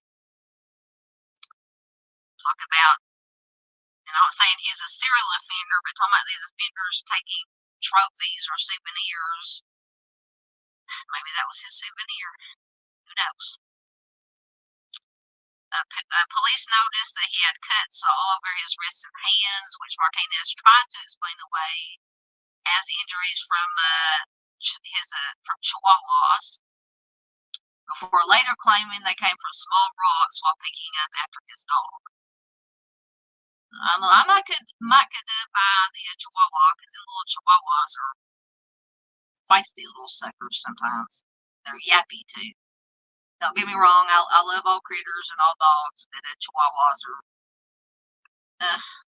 little yappy little things. So his car was also allegedly covered in blood. Martinez tried to pin the homicide on the friend who filmed the video, which police viewed and noted that it did show the headless body. Like I said, I Hope to God this video was never leaked out. Horrible. He claimed the friend had borrowed his vehicle, which also had his firearm and phone inside at the time, and then asked Martinez to pick up the hand, the record states. So he's claiming this, his friend said, he borrowed the vehicle. It had the firearm and the phone inside, and then this friend asked Martinez, "Hey, can you hold on to this hand for me for a while?" I have no words. When asked if police could find anything incriminating on his phone, Martinez said, "Probably, I'm afraid to know." That's an understatement. So Martinez was arrested on suspicion of first degree, and he is being held at the Pueblo County Jail on a $1 million cash only bond. And it says Pueblo is 40 miles south of Colorado Springs. So once again, like I said, there's been a lot of stories out here lately floating around, or body parts floating around. Crazy, crazy, crazy. Okay. Oh, let me go back to the. So next, okay, so next, now this is an older story. Once again, apparently the theme for a lot of the stories tonight are body parts. So this is an older, within the last, I'd say, couple of years, story from Arkansas. Or well, part of it's from Arkansas, part of it's from a different state. But here we go. Like I said, once again, more body parts floating around. So this is from last year, from May 1st of 2023. And this comes from True Crime Daily website. And you can see on the left there is Candace. I forgot her last name. The names are in the article. So Arkansas woman pleads not guilty to selling stolen body parts to man in Pennsylvania. And this fine-looking gentleman on the right is who allegedly bought the body parts. So, get my ads out of the way. A 36-year-old former mortuary employee, which is the woman, Candace Scott is her name, pleaded not guilty last month to selling nearly $11,000 worth of stolen body parts to a man in Pennsylvania whom she met in a Facebook group, and that is the gentleman on the right. The Arkansas Democrat-Gazette reports Candace Chapman Scott entered the plea Friday, April 28th, in federal court in Little Rock on charges of conspiracy to commit mail fraud, conspiracy to commit wire fraud, 4 counts of mail fraud, 4 counts of wire fraud, 1 count of conspiracy to commit interstate transportation of stolen property, and interstate transportation of stolen property.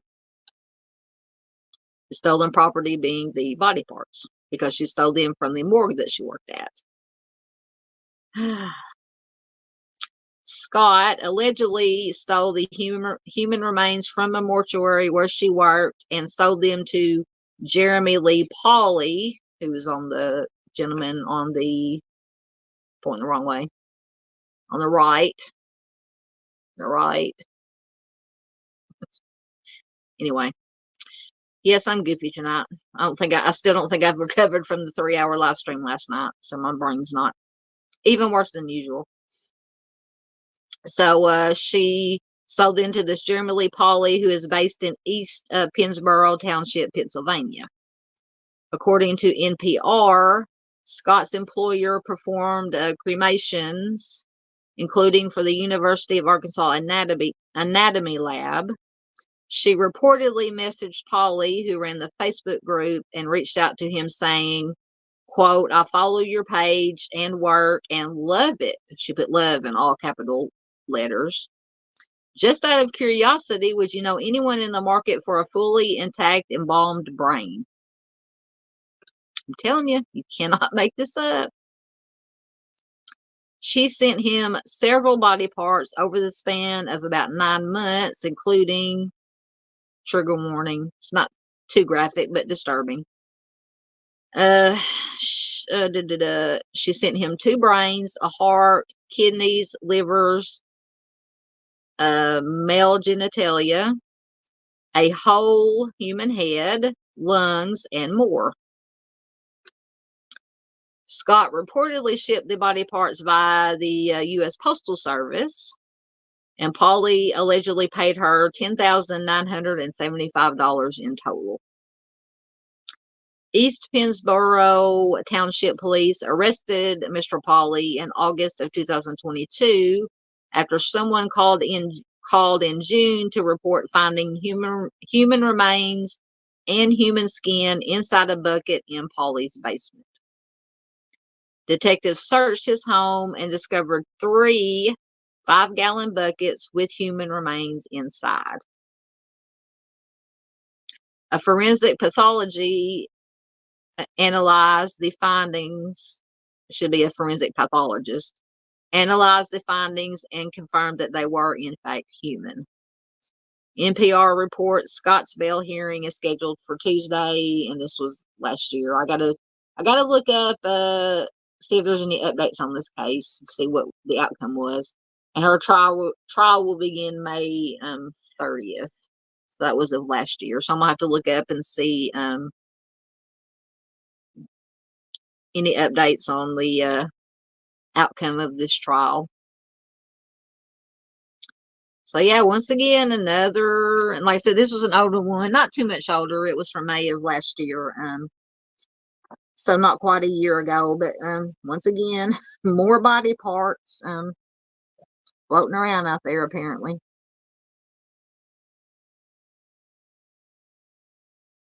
You're not talking to yourself. Oh, Dandy says she loves my accent. I'm sorry, Dandy. No, you're not talking to yourself. It says I'm talking to myself. I'm going to bed. Much love. Okay. I'm sorry. When I get to reading these articles, I can't keep up with comments. But thank you, Dandy, for being here. I appreciate it. And I'm glad you like my accent because I've been called out, or some people who don't watch me on a regular basis who know my accent say, don't talk with that accent. Well, I was born and have grown up 52 years in the South, so of course I'm going to have a Southern accent. But anyway, I'm sorry if people are not liking. Some people don't like my Southern accent, but thank you for Dandy saying that she does like my accent. Okay, let's see what we got going next. Oh, I think that was it. Okay, that was all that I had. Crazy, just some updates on cases that I've been following, and just some weird crimes.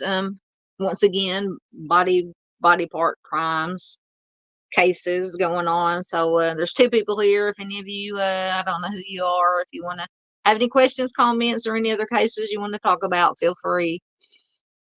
Like I said, I think if any of you 2 people that are here now were here last night, I think everybody's worn out from the 3-hour live stream that I did last night, but it was worth it because it was oh, hey, Dandy's still here. So I'm not I thought I was talking to myself. Good. I'm glad you're still here. But yeah, so and I did, for anybody who's here watching now or in replay, thank you, Dandy. I appreciate you, dear. For anybody who was in the live chat or the live stream last night or watched the replay about the Morgan Nick case, you probably heard me mention that I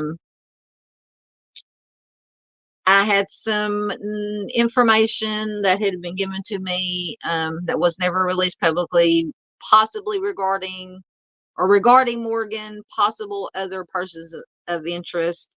Mr. Steve for True Crime Web, who I love to death, him and Mrs. Steve, requested that I send him some of this info, and I sent it to him, and he is looking into it. So I'm very grateful to Mr. Steve for taking a look at this information just to see what he thinks, if there's anything there or not. But just just to check all avenues, just to make sure that it could be something, it could be nothing, but because like I said, yeah, exactly. Dandy says we shouldn't forget everyone matters, most definitely. And like I said, anybody who's watched my channel long enough to know that Morgan's case is, I started calling it my case. It's stuck in, it's had a hold of me from the beginning, from when she first disappeared, 28 years ago, almost 29 years ago. It'll be 29 years, June 9th of this year. And all we can hope for is answers. Unfortunately, in my opinion, I don't think. Now, I hope I'm wrong, but I don't think, unfortunately, we probably won't be able to find Morgan and be able to bring her home. Just because, in my opinion, and experts, people who have investigated the case, the investigators, yes, yeah, that is it. Hashtag never forget. I think, and investigators think that the last, in their opinion, where their investigation has led them, that the last place she was seen was very close to the Arkansas River. And I think it was 2 days after she went missing. And that area had a lot of flooding. Hey, Mixie, good to see you. Thank you for dropping in. Yep, another late night. Hadn't been as active as it was last night, but I started at 8 o'clock. It wasn't a late night live stream last night, but thank you for being here. Thanks for dropping in. Any cases or anything you want to talk about, feel free to throw them out there.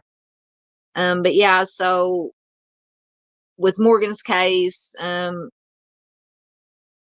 where they think the last place that they think she was possibly placed, very close to, they never come out and say it, but I'm assuming it's the Arkansas River, because that is the closest river in the that Van Buren, Fort Smith, Alma area. 2 days after Morgan disappeared, they had a lot of heavy rain and flooding. The Arkansas River was 30 to 40 feet above flood level, and so unfortunately, the investigators think, and I think too, that if her body was left where they think it was left, that unfortunately with the flood water, when it receded, she was most likely washed back into the river. And so hard, almost, I'm not going to say impossible, but it would be nearly impossible to find. But we can always keep that hope. As her mom says, she gave this statistic, a 2% chance that Morgan could either still be alive, or that they could someday find her. I'll take that 2%. I'll take anything. Yes. Mexie, I'm just getting to know Mexie, but so far Mexie is a very sweet girl.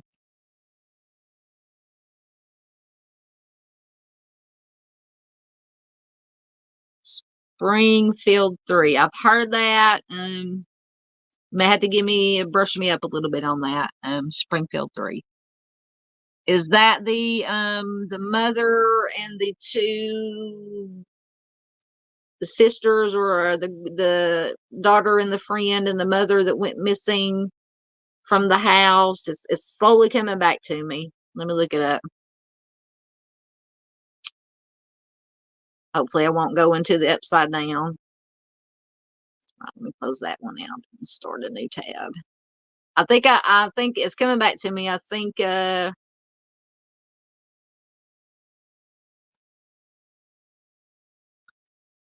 Springfield 3. Okay, so I'm just going to go to Wikipedia because that gives the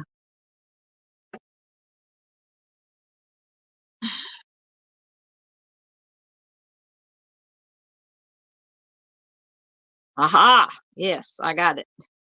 Mother, daughter, and friend. You got it. Yeah, my brain works in slow motion most of the time. But yeah, that's the one I thought you were talking about. Okay, so the Springfield 3. I'm just going to Wikipedia. Yeah, the Springfield 3 refers to an unsolved missing persons case that began on June 7th, 1992, when friends Susie Streeter and Stacy McCall and Suzanne's mother, Cheryl Levitt, went missing from Levitt's home in Springfield, Missouri. All of their personal belongings, including cars and purses, were left behind. There were no signs of a struggle except a broken, I remember the broken porch light. There was also a message on the answering machine that police believe might have provided a clue about the disappearances, but it was inadvertently erased. In 1997, Robert Cox, a convicted kidnapper and robber, claimed that he knew the women their lives had been taken and that their bodies would never be recovered. Neither their whereabouts nor their remains have ever been discovered. No investigators in the case believe that this Robert Cox has any credibility. So Streeter and McCall graduated from Kickapoo High School in 1992. They were last seen at around 2 a.m. on June 7th when they were leaving the last of the few graduation parties they had attended that evening. At some point during the night, they were also seen in Battlefield. I don't know what Battlefield is. It's in Capitol, so I don't know if it's a club or a establishment of some kind. The pair planned to spend the night at their friend Janelle Kirby's house, but when they decided Kirby's house was too crowded, they instead left to go to Streeter's house and thus Levitt's home in East Delmar Street to retire for the night. It is assumed they arrived because their clothing, jewelry, purses, and vehicles were all present at the house the next day. Levitt was last heard from at approximately 11:15 p.m. on June 6th when she spoke with a friend on the phone about painting an armoire. The following day around 9 a.m., Kirby and her boyfriend visited the house after Streeter and McCall failed to show up at her home. They had planned to spend the day at a water park. Yeah, it's coming back to me now. And were supposed to leave from Kirby's residence. Upon arriving, Kirby found the home's front door unlocked and entered, but found no sign of the mom and the two girls. Each of the women's cars were parked outside. She also reported to police that the glass lamp shade on the porch light was shattered, though the light bulb itself was intact. Kirby's boyfriend innocently helped her sweep the broken glass off the porch, which police later determined may have destroyed potential evidence. Inside the house, Kirby found Levitt and Streeter's dog named Cinnamon, who appeared agitated. While inside, Kirby also answered a, quote, strange and disturbing call from an unidentified male who made inappropriate innuendos. She hung up and immediately received another call of indecent nature. She hung up again. Several hours later, McCall's mother, Janice, also visited the house as her daughter failed to answer her calls. Inside, she noticed that all three women's purses, were sitting on the floor of the living room, and also her daughter's clothing neatly folded from the night before. Levitt and Streeter's cigarettes were also left inside the house. And I can tell you, I used to smoke cigarettes. I vape now. I know that's still not healthy, but yeah, when I smoked, I never voluntarily left to go anywhere without having cigarettes with me. So, but anyway, um, I lost my place. Sorry. So the cigarette. Janice frantically called the police from the home's telephone to report the three women missing. After placing the call, while checking the phone's answer machine, she listened to a strange message, but it was inadvertently erased from the tape. Police were very interested in the call and believe it may have contained a clue. They also did not believe it was connected to the prank calls that Kirby had received. McCall's parents contacted police in reference to their daughter's disappearance from Levitt's home more than 16 hours after the women were last seen, and other worried friends and families called and visited the house the following day. Police later estimated that the crime scene had been corrupted by 10 to 20 people who visited the house. Upon the officers' arrival, the scene showed no signs of a struggle except for the shattered porch light. Police also noted Levitt's bed had been slept in, and also her clothes. Because another creator I watched did a video or a series of videos on this. Hold on a minute.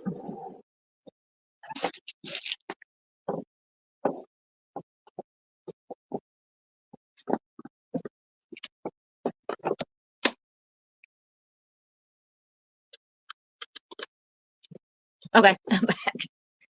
I remember to plug at my phone to keep it charged, but I forgot to plug at my computer, and it started going dark on me.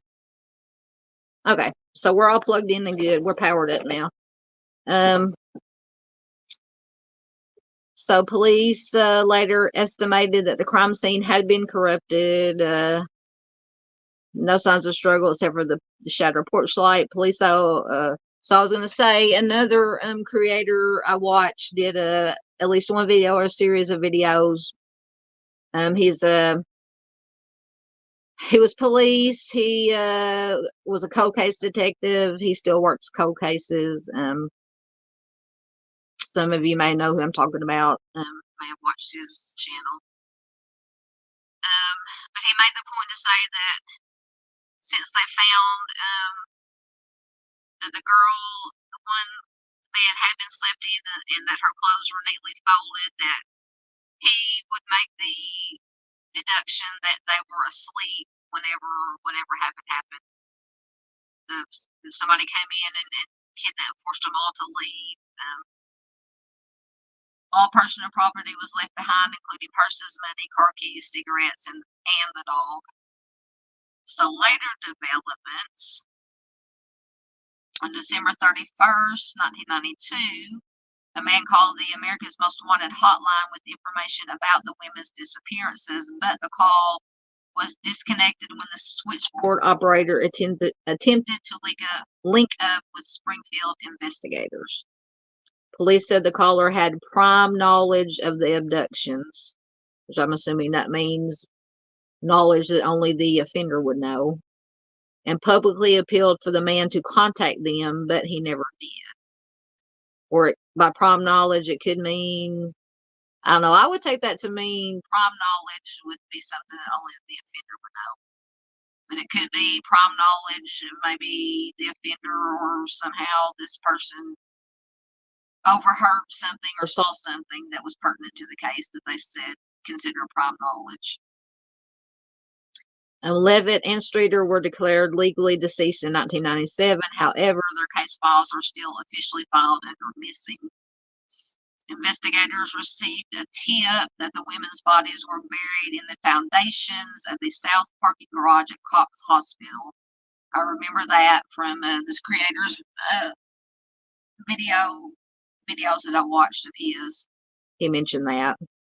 In 2007, a crime reporter, Kathy Baird, invited Rick Norland, a mechanical engineer, to scan a corner of the parking garage with ground penetrating radar. Norland found 3 anomalies roughly the same size that he said were consistent with a, quote, gravesite location. 2 of the anomalies were parallel and the other was perpendicular. Springfield Police Department spokesperson Lisa Cox said that the person who reported the tip provided no evidence or logical reasoning behind his theory at that time or since then. She also said the parking garage began construction in September of 1993, over a year after the disappearances. But I know a little bit about construction. Even if it was a year, the construction started a year after they disappeared. They probably would have already, I'm just going off the top of my head here, they would have already started digging digging the dirt to get ready to start building. So, I mean, it's possible that they could have been buried there.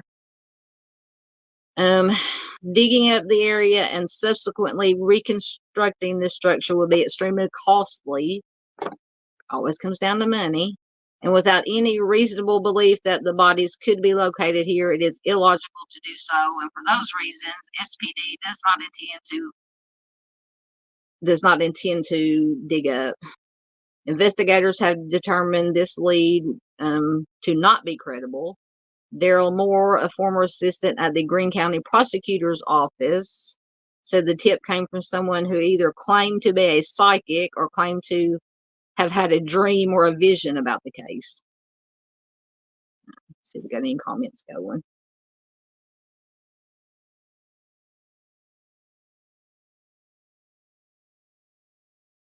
Okay, let's see.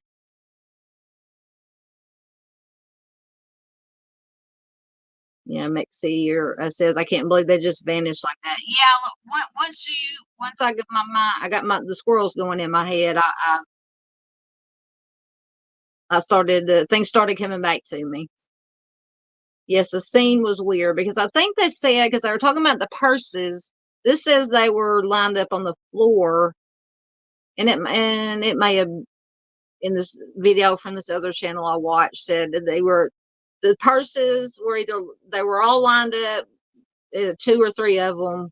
They were all lined up side by side, either on the bed or on the floor or somewhere, which, yes, was definitely very weird. Yep, evidence disrupting. Yeah, people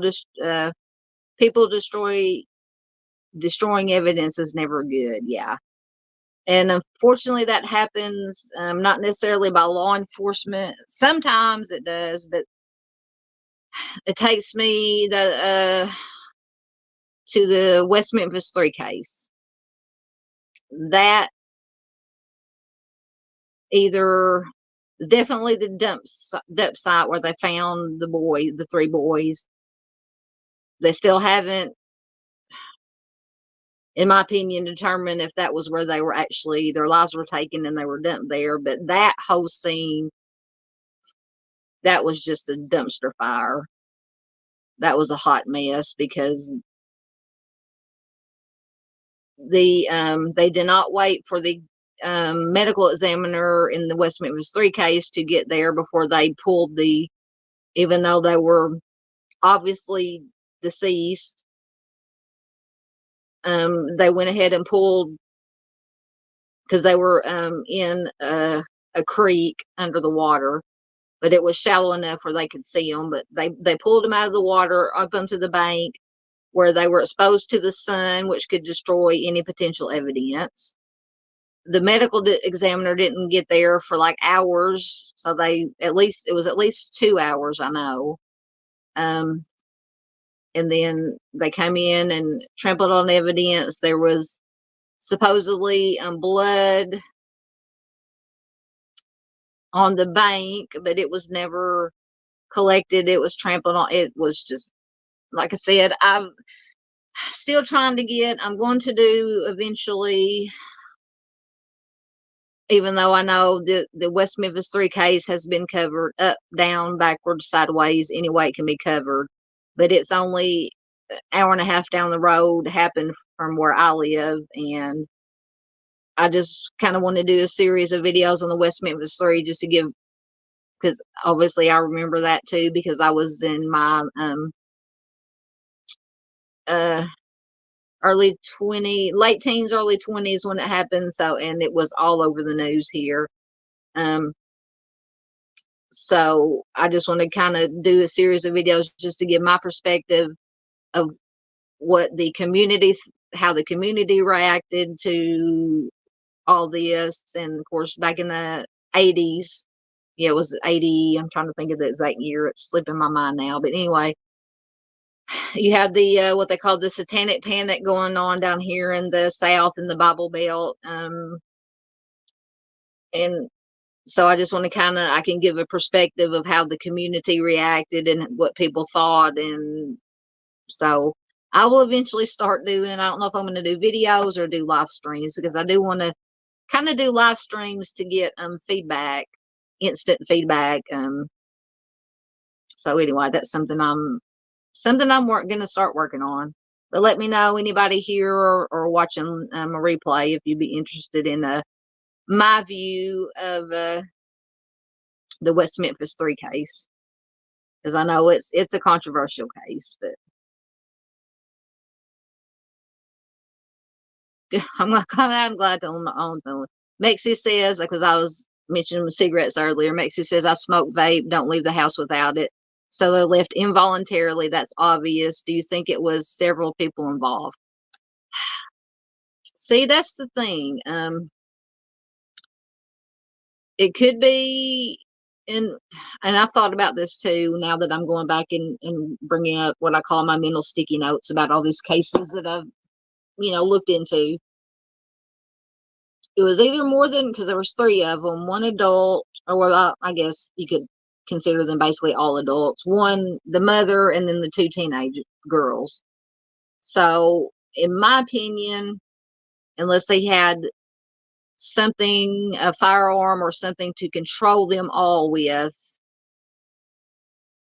it could be one person. But if not, I could see definitely multiple people. And because it would be hard, in my opinion, hard to control 3 older, basically 3 adults, even females, because us females can be feisty. Because I know, I mean, I might not win, but I would, if anybody ever tried to snatch me, they would definitely know that they'd been in a fight.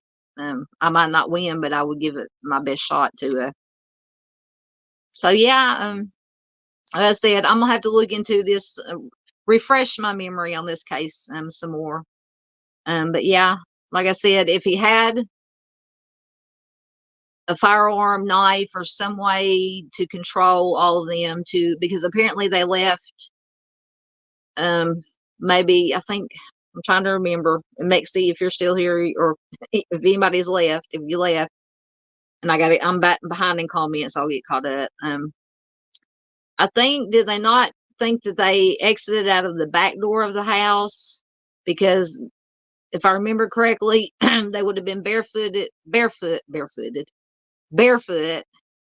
And if the glass was broken on the front porch, they would have been have to walk over in bare feet the glass, which would have cut their feet. But I think, and please correct me if I'm wrong, because I'm just trying to pull this out of the back of my memory, that they didn't find any blood, which would indicate that they walked over the glass in the barefoot and cut their feet. You would think it would have left some kind of blood. So I'm thinking they thought maybe that they exited out of the back of the house. I could be completely wrong, but if I'm remembering correctly.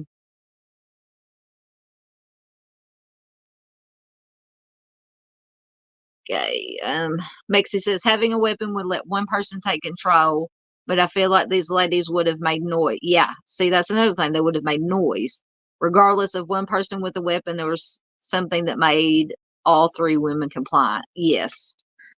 And you read my mind, because I was going to mention, from what I remember from this case, I don't think I've researched it, but like I said, I've watched at least one video that another creator did about this case. And there was the neighbors didn't report hearing or seeing anything. And I think I'm trying to remember, and let me go back to the article right quick. It was either late at night, late night, early morning when it happened. And I don't think as far as I can remember, there's no reports of any neighbors reporting hearing anything that would have caused alarm. So suspects in the case.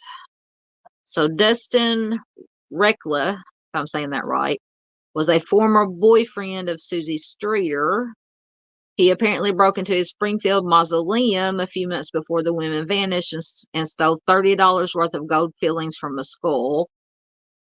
Police looked at Reckler because Streeter had given investigators a statement about the mausoleum break-in and was rumored to be a probable witness against Reckler in court. Reckler and his two friends that helped him in the mausoleum robbery were known to be together and in the area the night the women went missing. In 1997, Robert Cox, imprisoned as a convicted kidnapper and robber, and the suspect in a Florida homicide, told journalists that he knew the three women their lives had been taken and buried, and claimed their bodies would never be recovered. In 1992, Cox had been living in Springfield, and when interviewed then, he told investigators that he was with his girlfriend at church the morning after the women disappeared, which she corroborated. However, she later recanted her statement and said that Cox had asked her to say that. So, in other words, lie for him to give him an alibi. Cox also stated that he was at the home of his parents the night of the disappearance, and they confirmed that alibi. Authorities were uncertain if Cox was involved in the case or if he was seeking recognition for the alleged homicides by issuing false statements. We know that happens. Cox stated to authorities and journalists he would disclose what happened to the three women after his mother passed away. So apparently he didn't want to do it while his mom was alive. Oh, telling you, craziness.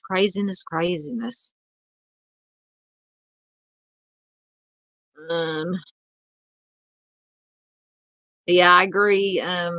Something, like you said, something had to make the women compliant. Either a firearm, a knife, more than one offender. Something was definitely, yeah, there was something that definitely made them compliant, because in my opinion, I would find it hard to be able to control three women without some kind of weapon or something, or more than one offender. At least two, because you'd have one that could control the mother, and then maybe the other one control the teenagers.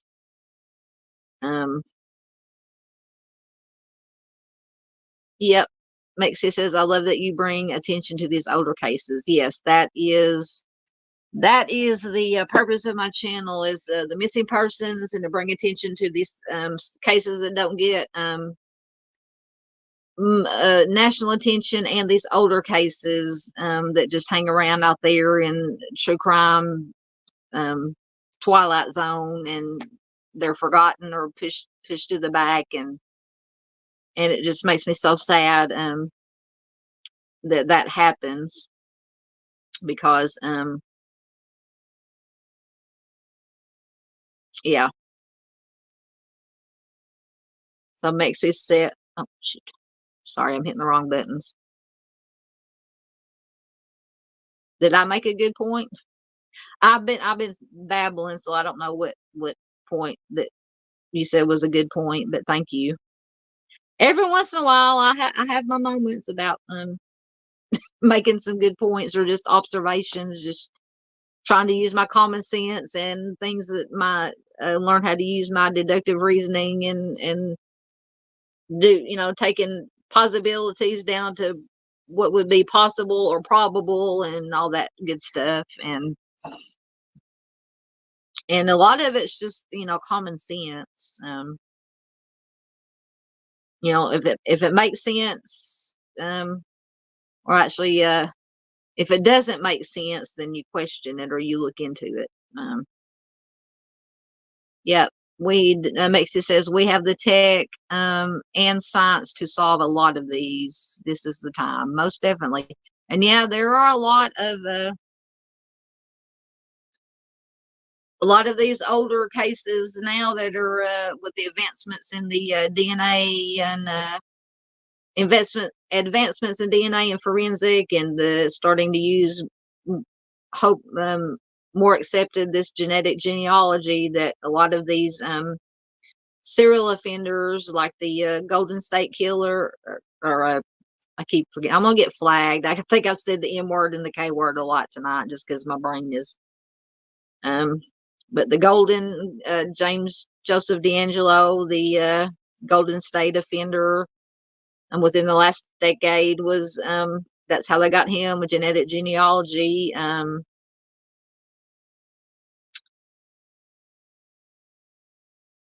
Dandy says better than me. I must have missed something.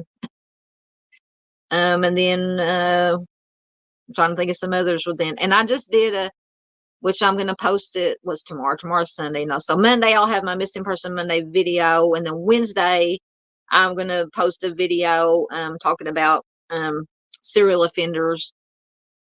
Here about probably almost a month ago, I think it was a live stream. I don't know if you girls, ladies were here, whoever else is here, were there, but I did, I had found this article about the top 8 states with the most serial offenders. So after I did that live stream, I made a short, just took it, because I'm trying to make more shorts, because I'm told that shorts help bring in new subscribers. But anyway, I think it was Junior Johnson that had commented or had asked me if I knew how many serial offenders were operating in the United States today, as of in, like the last 5 to 10 years. And I said, well, that's a good question. So of course I got on the Google machine to research it. Of course I came up with 1,000 articles with different statistics, but I did find an article that I found had some very good points from some professionals that I agreed with. So I made a video just highlighting that article. So I'll be posting that Wednesday. So definitely check that out. Yeah, we got Mr. Kohlberger. Yeah. And in my opinion, well, I don't know. I'm still on the fence about Kohlberger. So anybody, you get Mexi and Dandy, if you're still here, I think we're the only 3, but hey, that's okay. I'm still on the fence about whether this was Kohlberger's, the 4 in Idaho were his first homicides, or if he had other homicides when he was younger, or if he had just worked his way up, because we have the old cliches or the standard that the FBI uses, the harming of animals,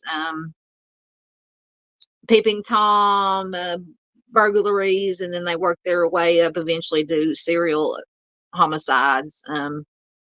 So I'm on the fence about if this was his first actual homicides, or if he had if he had before.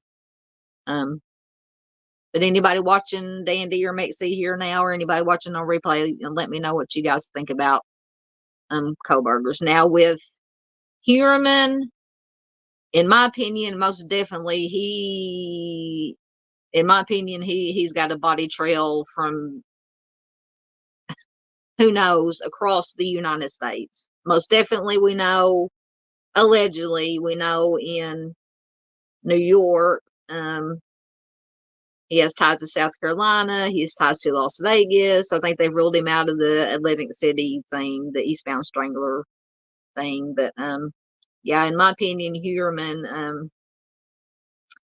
I think it's Dandy or somebody that said that they can't put the DNA in the CODIS unless they are convicted. So if he's convicted and they put his DNA in there, I think it's going to start hitting all over the place. But that's just my opinion.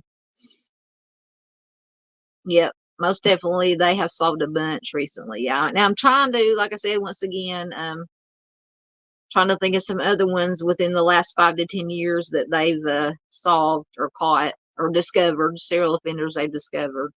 Of course, Huerman, Golden State Offender.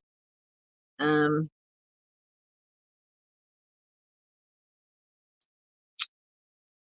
I want to say BTK, but I can't. How long has it been since they caught BTK? Or since they caught BTK. Has it been more than 10 years? I don't remember.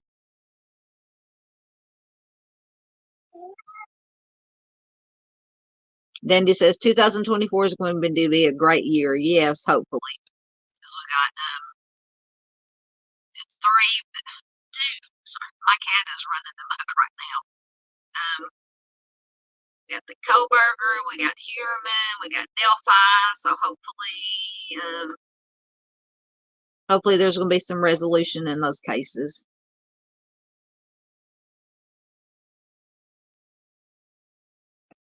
Mexi says he has an escalation somewhere. You talking about Koberger?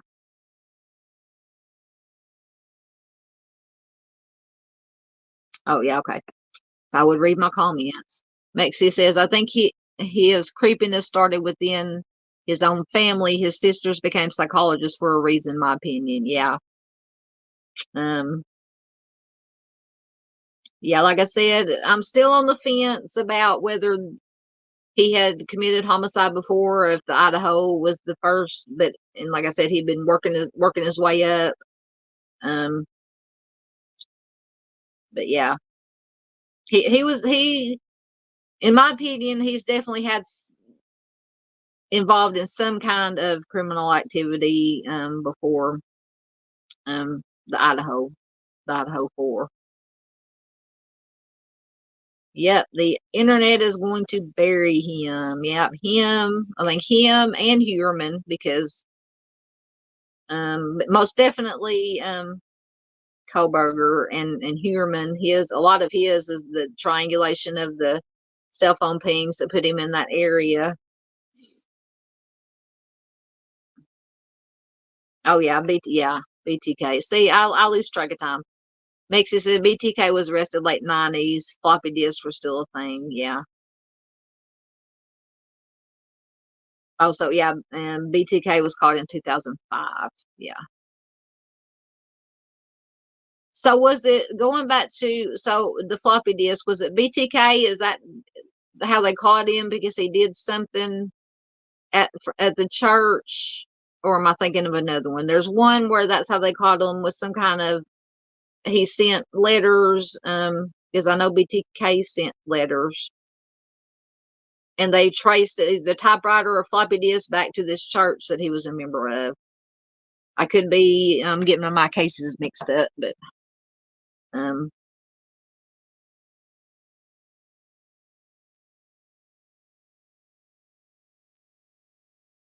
so yeah, so I was right about the floppy disk or the whatever. He said, yeah, he was so mad about it. Yeah, I'm telling you, these people want to think, and there are some intelligent, I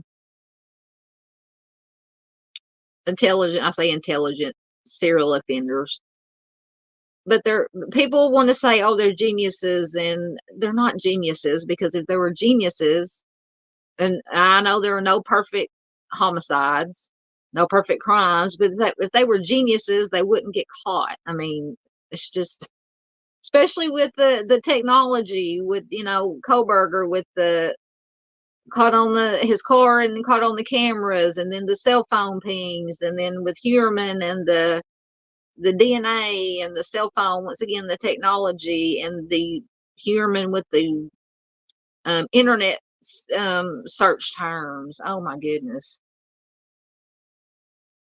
Yay, Mexi says I got it right. I got something right at, I don't even know what time it is. 12:30. It's just midnight 30 here in Central Time in the US for me. So I'm not just pulling facts out of my arse. I'm actually getting some things right. Mexi says I have Ramslin, Catherine Rams. See, I can't talk anymore. Catherine Ramsland's book right next to me. Yeah, I need to read, and I can't remember if it's Catherine Ramsland. I think it was. I may be wrong. I love kind of off topic, but Interview with the Vampire, Anne Rice's Interview with the Vampire series. I've read every book multiple times. Of course, watched all the movies they made. The original one is the best with Tom Cruise and Christian Slater and but anyway, I think I have for Christmas I got a book that basically gave the detailed breakdown of all the characters and everything in the novels, and I think I was thinking Catherine Ramsland did that. I could be wrong. I might be getting my authors mixed up, but and I have it somewhere on my bookshelf over there somewhere. But anyway, all right. Anything else you ladies want to talk about, or are we getting tired, or?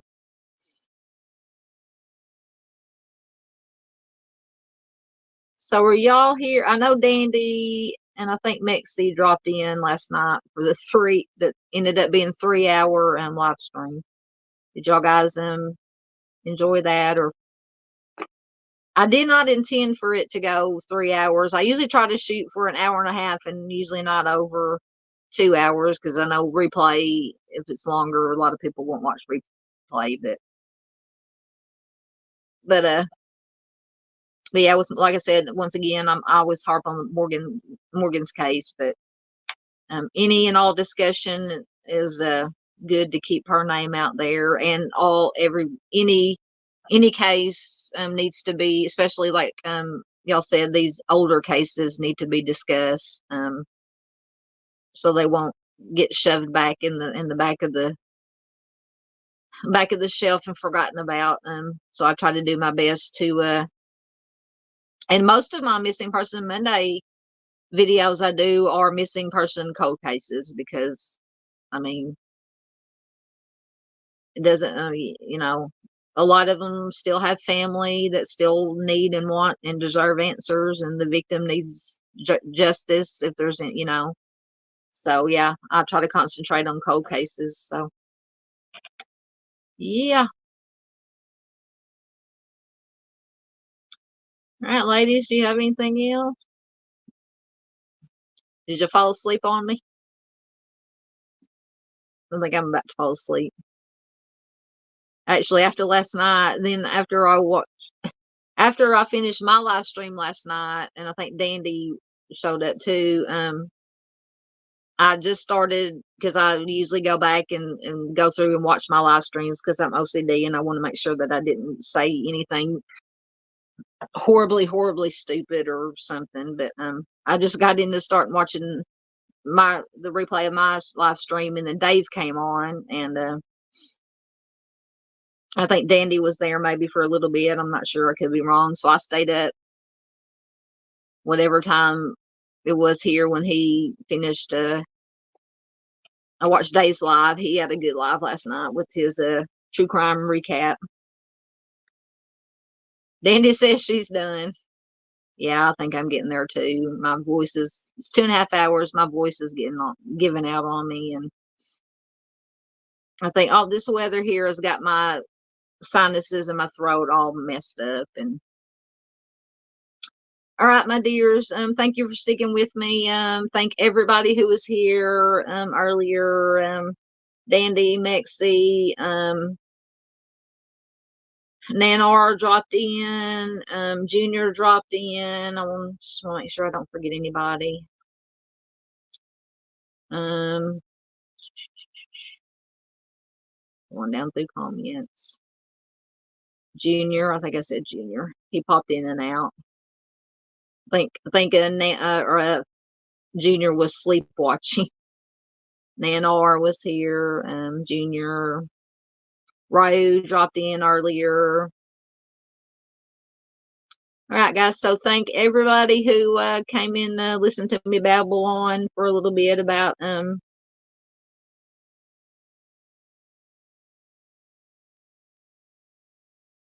yeah, Dave is always late for me. Dandy says, yeah, he does his and he's on the East Coast, so it's even later or earlier for him than here in Central Time.